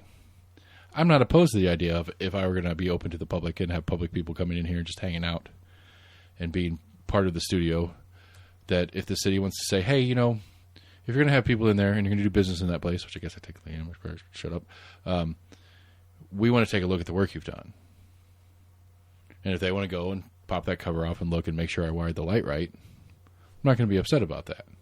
That makes sense to me because they're actually inspecting the thing that I did. Gotcha. Where it is in my experience that they don't really inspect anything, and they're not telling me that I did anything right or wrong. They're just telling me that they got to fill out their form and checked off, and they're done. It's not that anything particular is there. Health department's a little better about it when you do health inspection for food and safety. Some of their shit's ridiculous, but for the most part, some of the top level critical shit's usually okay. Like you have, raw chicken on a graded shelf above lettuce. Not okay. Well, yeah. Good catch. That's bad for me to do. I shouldn't be doing that. Those kind of make sense to me. But again, I asked the question in my angry sort of way. If I had raw chicken on a shelf in a cooler above lettuce and I serve salad and give somebody salmonella because the inspector didn't catch it or didn't write me up for it or didn't say anything about it, Still be on the business. Still my fault. So, I don't know. That's my shtick. I mean, it adds a quandary. I would like to think the city has some kind of pushback on it, to where it would be at least some kind of demerit. It's like, hey, you just inspected this 2 months ago, and then we found this. Yeah, I mean, I would hope so. But we found that, we found this versus something terrible happened because we missed something on an inspection. We are on the hook, just like the business is. Right. If I say says your occupancy is 100 people, and you just happen to do a 100-person meet and greet for heavy-set people. Right. And the floor collapses. Right. It's like, we were doing what we said, what the professional, the person that knows what the fuck they're talking about said. We had 100 people in here. We did exactly what they said. We just didn't think it was going to be 100 500-pound people. Yeah, that would get uncomfortable fast. But, yeah. Anyway, that's my gripe with inspections. I mean, the specific is there for the historical state of that building, there is a clear and specific exemption that we fall within, and they're refusing to allow it. But they allowed our neighbor to do it. No, that's something you can go to the planning commission over. It's like, hey, I'll show you the address for this thing, and then their approval. Here's our address right next door.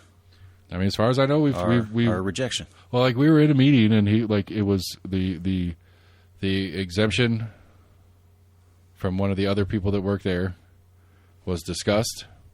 We left the meeting with, I will think about the exemption, and you need to fix that thing. And so we fixed that thing,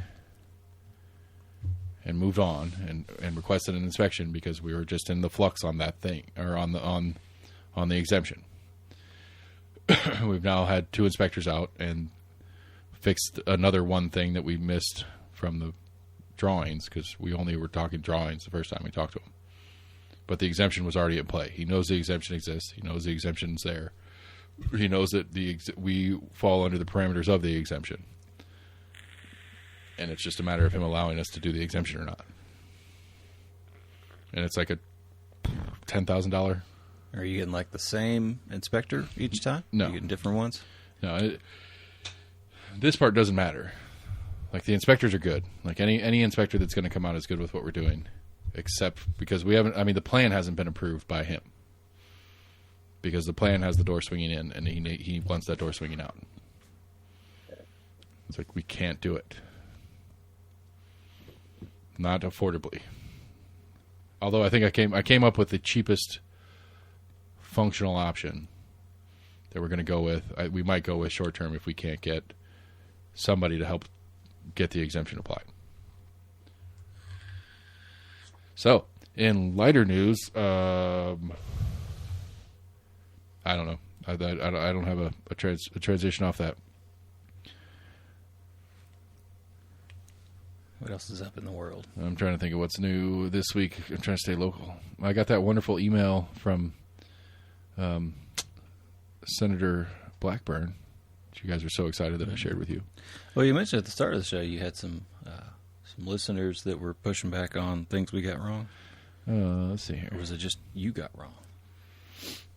I was incited to run for District 4. Reginald sent me a video that I didn't understand.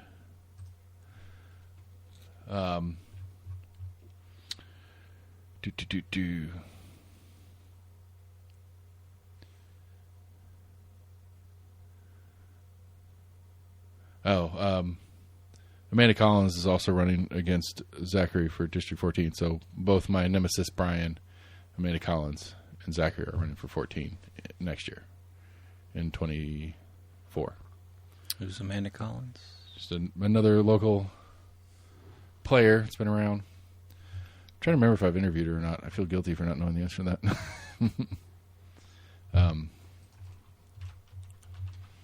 She's running on the GOP ticket? No, she's a Democrat.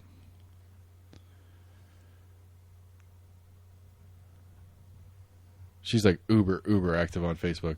So for me to go way back in time, I want to say she ran for commission or something. I really feel like I talked to her. I feel like I enjoyed talking to her and she was fun. But tomorrow, it'll be a couple days ago for you guys listening.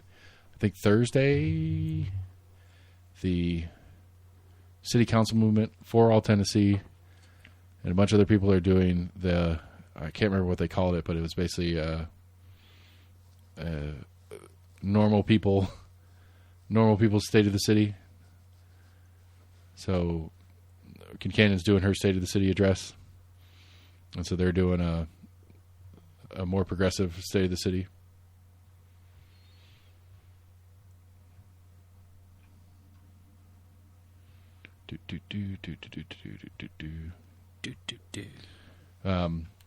Yeah, the correction was Amanda Collins is also running for 14, not just my nemesis Brian Cornelio.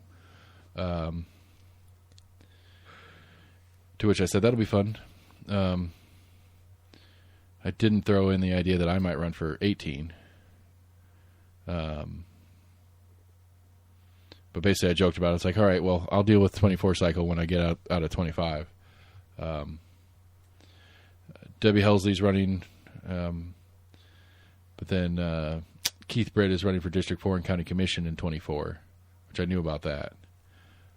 She sent me a link to the current petition pickup and stuff like that. So mayor races, Constance, India, Jeff Talman, Carrie J. Williams. At large A has got Cameron Brooks and Lynn Fugate. B is Kenny Bradley and Debbie Helsley and Scott Schimmel and Wade Seifert. C is Matt Best and Amelia Parker. District 5 is Charles Thomas, who's current and nobody. And the municipal judge is Marshall Jensen and John Rosen, currently. I think there's one more that got in on that since I got this message. But I mean, I joked back and forth there about running for office and stuff like that. So, well, I'm not going to run as an R. And if I want to win, I can't run as a D. So what do I do? You're going to run as an I? It's like, that would be the truth. She's like, you got a better chance if you run as an R. I was like, I know. But when my whole campaign is how stupid the R's and D's are, I really don't want to be an R or a D. I would like to see more I's. I would like to see more letters, period. But I would like to see more. Like, just in the current format, if we're not going to change format, I would love to see more I's. I'm kind of curious to kind of see how the start of that will be. If there will be just kind of, quote unquote generic parties that get lumped into an I, or if we actually start having established third parties. I mean, but again, with my hope in this 24 cycle is my best hope for established third parties to enter the fray. So, I mean, most other quote unquote democratic countries throughout the world have more than just two parties. Sure. And somehow we've Which, I mean, that's Jesse's argument. Every time I bring it up to Jesse when I bitch about the two-party system, he's like, well, these multi-party systems aren't very great either. Right. It's like, you get into, weird, like... Well, you got to get into this whole coalition fight thing. It's like, well... Exactly, which happens in, like, Israel all the time. It's like, okay, we got had a new vote, but now we've got to then, I guess, like, not vilify, like, not really verify, but to... You have to consolidate that kind of vote and right, you have to person in power. You've then got to get a coalition of the other third parties to kind of get together behind a certain candidate. So even after you've won the election, you still have to garner enough of a support to. Well, because you don't elect a prime in a parliamentary system. You don't elect a prime minister. The party in power picks the person, and the party got in power by elections. Right. But then they have to get a coalition of the other parties in that body to get to the appropriate number to confirm that person as the new prime minister. And so if you have a 4-party state that is a 100-member body and it's 33, 33, 33, 34, and you got to get to 50. But again, the problem in that, and maybe the right answer is no parties, because the problem in that means that, I don't know, I know Labour and Whig. I don't know any of the other parties in Britain. Yeah. But, let's say there's 4. The assumption then is that if it's somehow a perfectly even split, that they all vote in unison. Whichever party they are, even if there's 3 or 4 or 5 of them. I mean, there's an upside into that. It almost kind of makes you get along with at least some others. Right, if you want to be able to get some shit done. But my point is that, well, okay, if for the sake of putting it in a U.S. format, let's say we have Democratic Socialists, Democrats, or let's not take Democratic Socialists. That's back. Let's take Green Party, which is a left party. I mean, it's pretty clearly a left party, right? Yeah. Okay, so you got the normal Democrats, you have the Green Party, you have the Libertarians, you have the Republican Party, and you have the Tea Party. So we have this new 5-party thing. Again, 100-member body, everybody's got 20. You got to get to 51 to get a new leader put into place. Well, how do you get to 51? But again, when you have to build this coalition, your coalition is the idea that you're going to get 60 because you're going to get 20-20-20. So if it's a Republican that's going to try to take the leadership role in this whole thing, they're trying to get 20 Republicans. All 20 Republicans are on board, obviously, because it's their player. The Tea Party, they're going to get those 20 on board because, well, the Republicans are further right than the rest of them, so the Tea Party is going to get on board. So that's 40. And then the Libertarians are going to be the ones that are going to come on board because, I don't know. So you're going to have to swing the Libertarian center, in my opinion, of the Libertarian Party. You're going to have to swing that enough of that libertarian center over to get your coalition to get enough people to confirm whatever. And it's like, well, let's again. They're like, what if, 7 of the 20 Democrats or Republicans don't think that's the right guy for the job? Then they've got to get all the libertarians, all the, it's just, why can't they just be people? And it's 100 people that have a decision to figure it out. Like the idea that they vote in blocks in any way, shape, or form just is the disgusting part to me. Even if they're libertarians that I associate closest with, I'm not going to agree. Like the idea that I'm going to agree as a libertarian because I'm a libertarian is stupid. The idea that there is some force in the thing that's saying, well, if you want to be part of this party, you have to do it our way. Well, this party and the public are not the same thing. So who is it benefiting when the party is saying do it this way, no matter how many parties you have? So maybe my real answer to the whole solution to the mess is get rid of the parties. Because again, to me, they don't mean anything. We joked last week. I think we closed the show last week with the joke about... Is that realistic? I mean, it's just as realistic as getting a real third party in play here locally. I see that happening a lot quicker than... everyone saying what third party? We have no party affiliation. What third party has a shot in any election that you can think Libertarians of? Growing? I think it's growing, sure, but I don't think the Libertarian Party has a shot at really dethroning a Biden or Trump. Well, no. Okay. I mean, I think they'll have a candidate, and they'll have a candidate that does better than it's done in the past. Okay, but what I mean, like. No, I mean, like, honestly, realistically, you literally see the same chances of a third party being a thing versus... no parties being a thing. No parties being a thing. Right. You think that's equal? The chances of a third party getting large enough that is taking a significant number of House seats, a significant number of Senate seats, and may or may not have a presidential candidate that might have a shot. What was it, 92? Ross Perot ran independent? Mm-hmm. How many other independents were in the Senate or the House at the same time? 2, 3 combined? Maybe. I don't even know if because they were about because again, on the realistic functional standpoint of it, okay, fine. Some crazy, cool, super charismatic Libertarian Party candidate comes up and somehow upsets the world and wins for the President of the United States.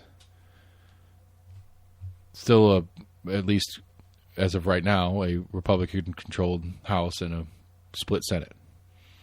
Does that Libertarian president have a shot at getting anything done? So the realistic of getting it to a functional place where it has value. Well, now you're expanding it to a third-party candidate coming up into the presidency. No, I'm saying where third parties have value in the system. Where third parties have impact. Where multiple parties have impact in the play. That was not my question whatsoever. I'm talking about feasibility and it being a realistic thought. What has the more realistic thought of actually coming to fruition? Third party coming into the process. No, it's still stick to it because you'll have to get Republicans and or Democrats to agree to let a third party officially in, and you'll have to get Republicans and Democrats to agree to dissolve their own existence. Neither of them is very likely.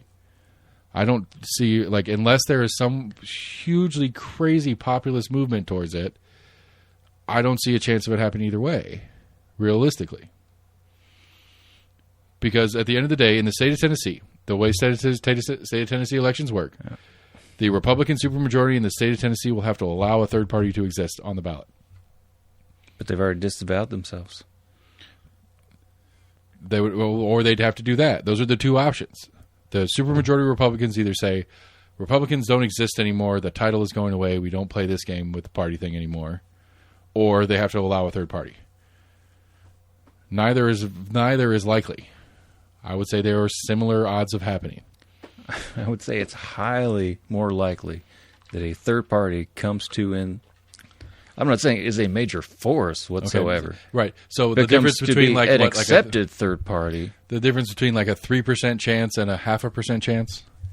That's how much more highly likely it is. And your example of essentially all Democrats and all Republicans essentially saying we're not going to avow ourselves to any political party is a fucking snowball's chance in hell. Right. That's a 0.5% chance. So I'm going to give that a 0.5% chance of ever happening. Okay. Where I'll say there's I thought you said it was 50-50. Now you're saying there's actually 2 percentage points. I'm saying the difference between a 0.5% and a 3% chance. Right. So when you're looking at the weather, in the morning, they say there's a 1% chance of rain and a 3% chance of rain. How much do you think it's going to rain?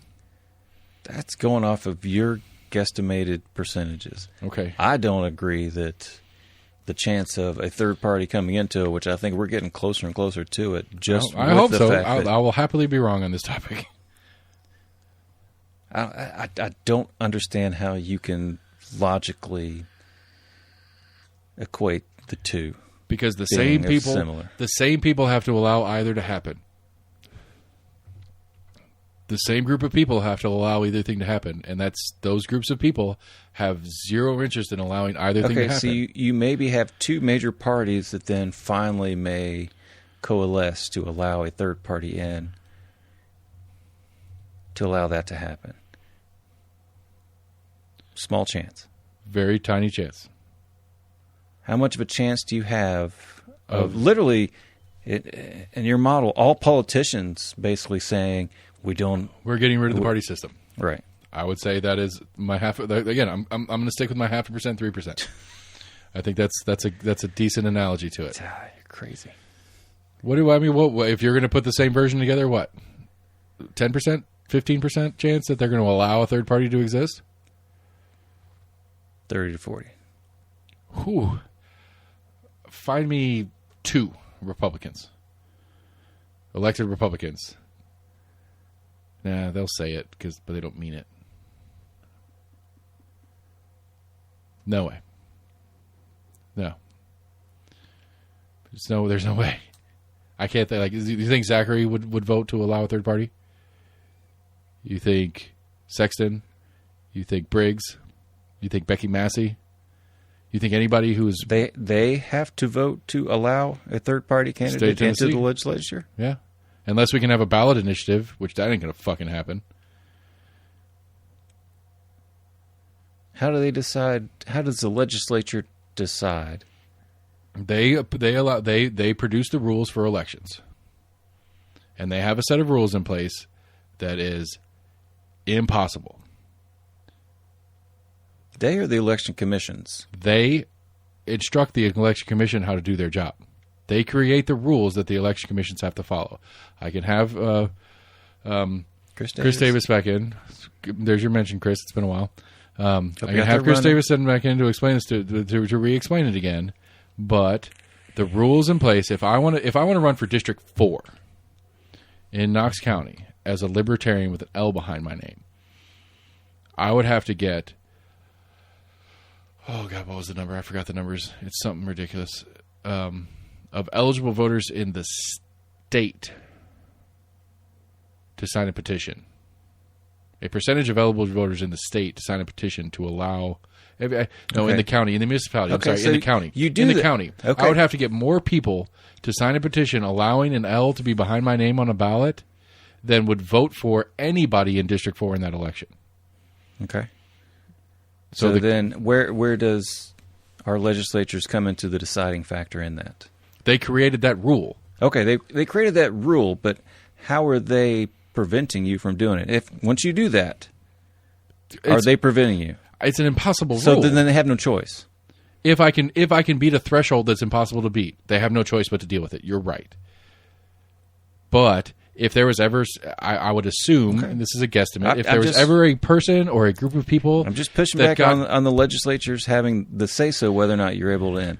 Whether or not they've already established the rules and a uber high threshold. All right, and I would assume, and it's a complete assumption, but I would very much assume that if I tried to do it for District 4 this time around and I got close, that rule would change pretty quickly in the state.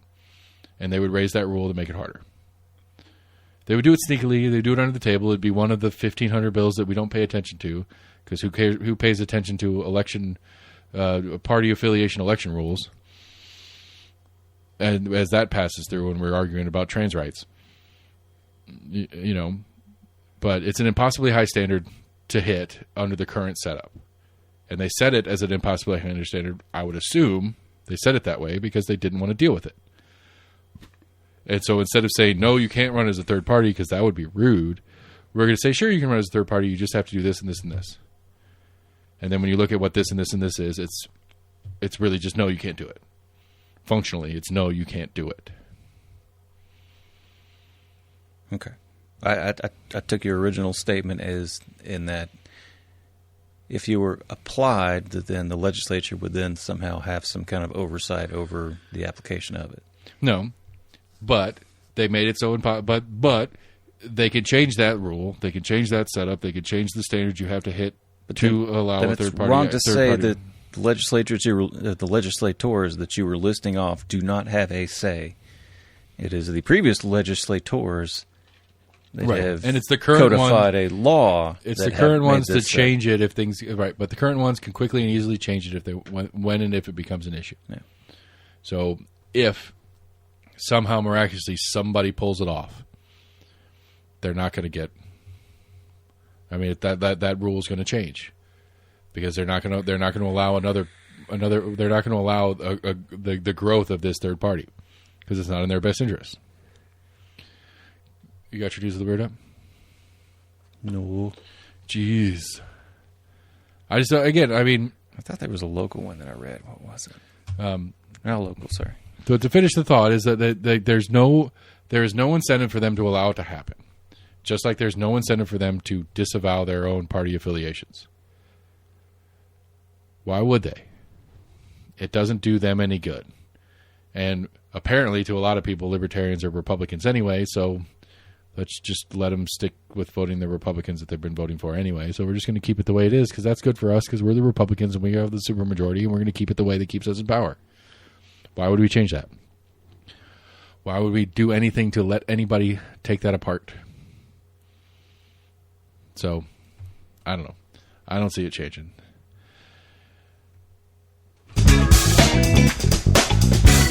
Get on after that. Get it, son. Get it.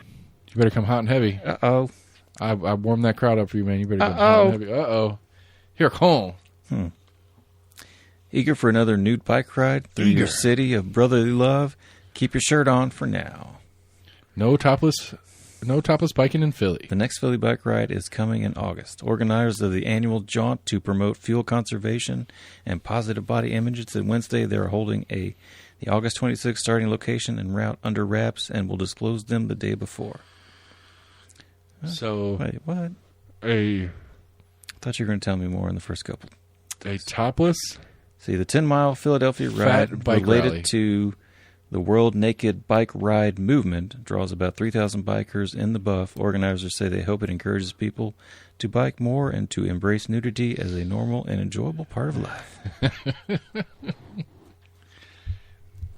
The ride used to be held in September, but the nude bicyclist said it was too chilly, with temperatures reaching only as high as about 70 degrees.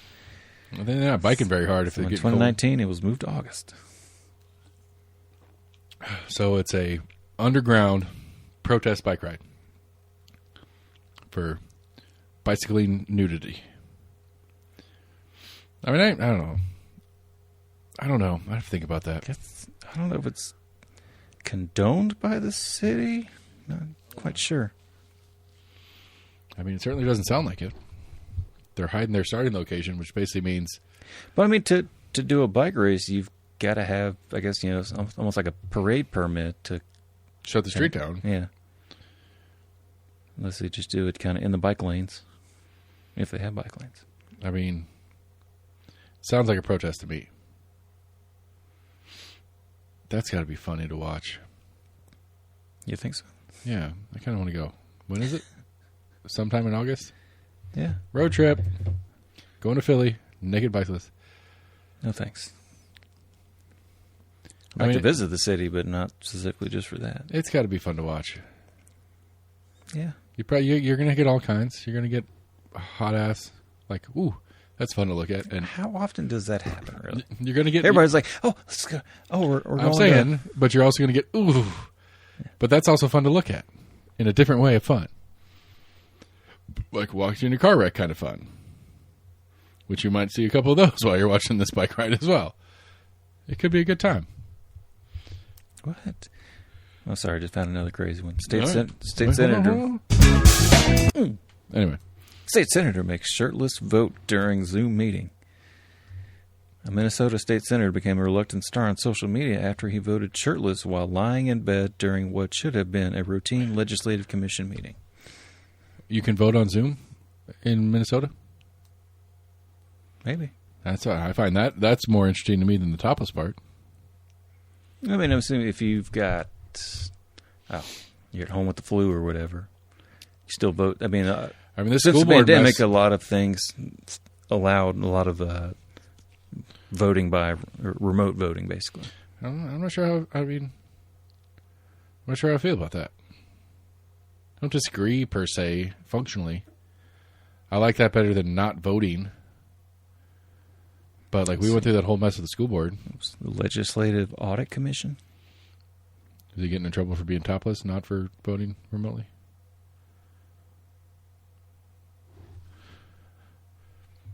Yeah.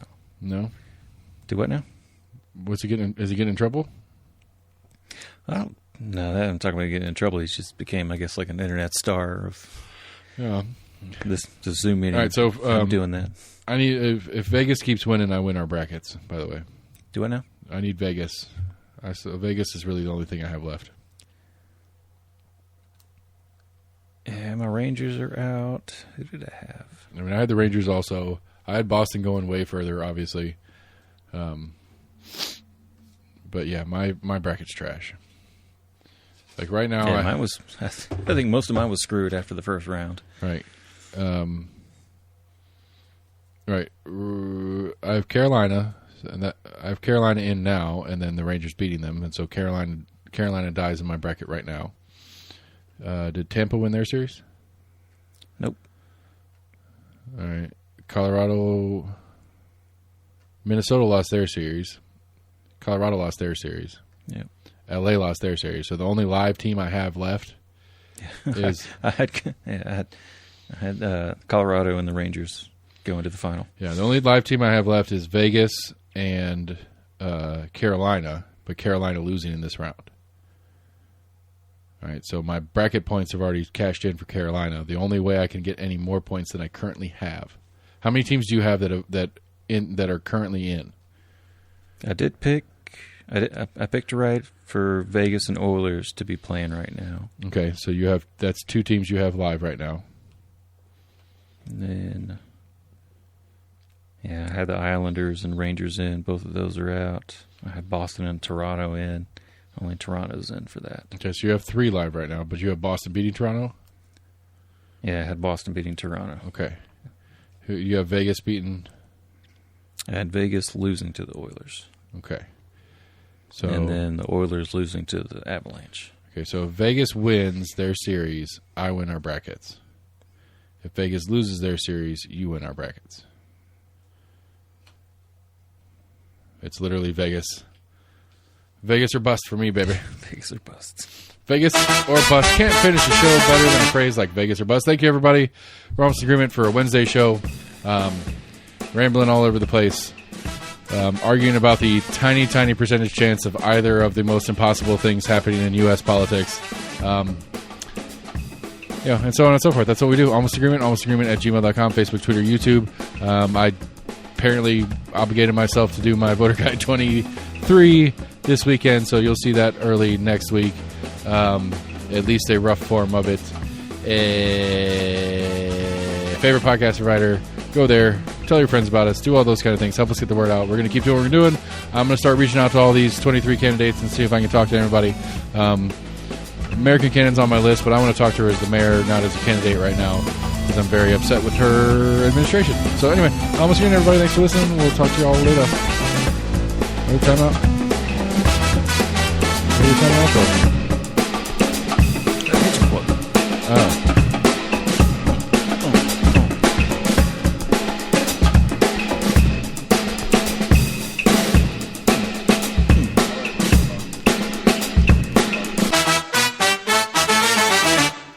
Just want to bring this on. My own opinion is enough for me, and I claim the right to have it defended against any consensus, any majority, anywhere, any place, anytime. And anyone who disagrees with this can pick a number, get in line, and kiss my ass. Nice.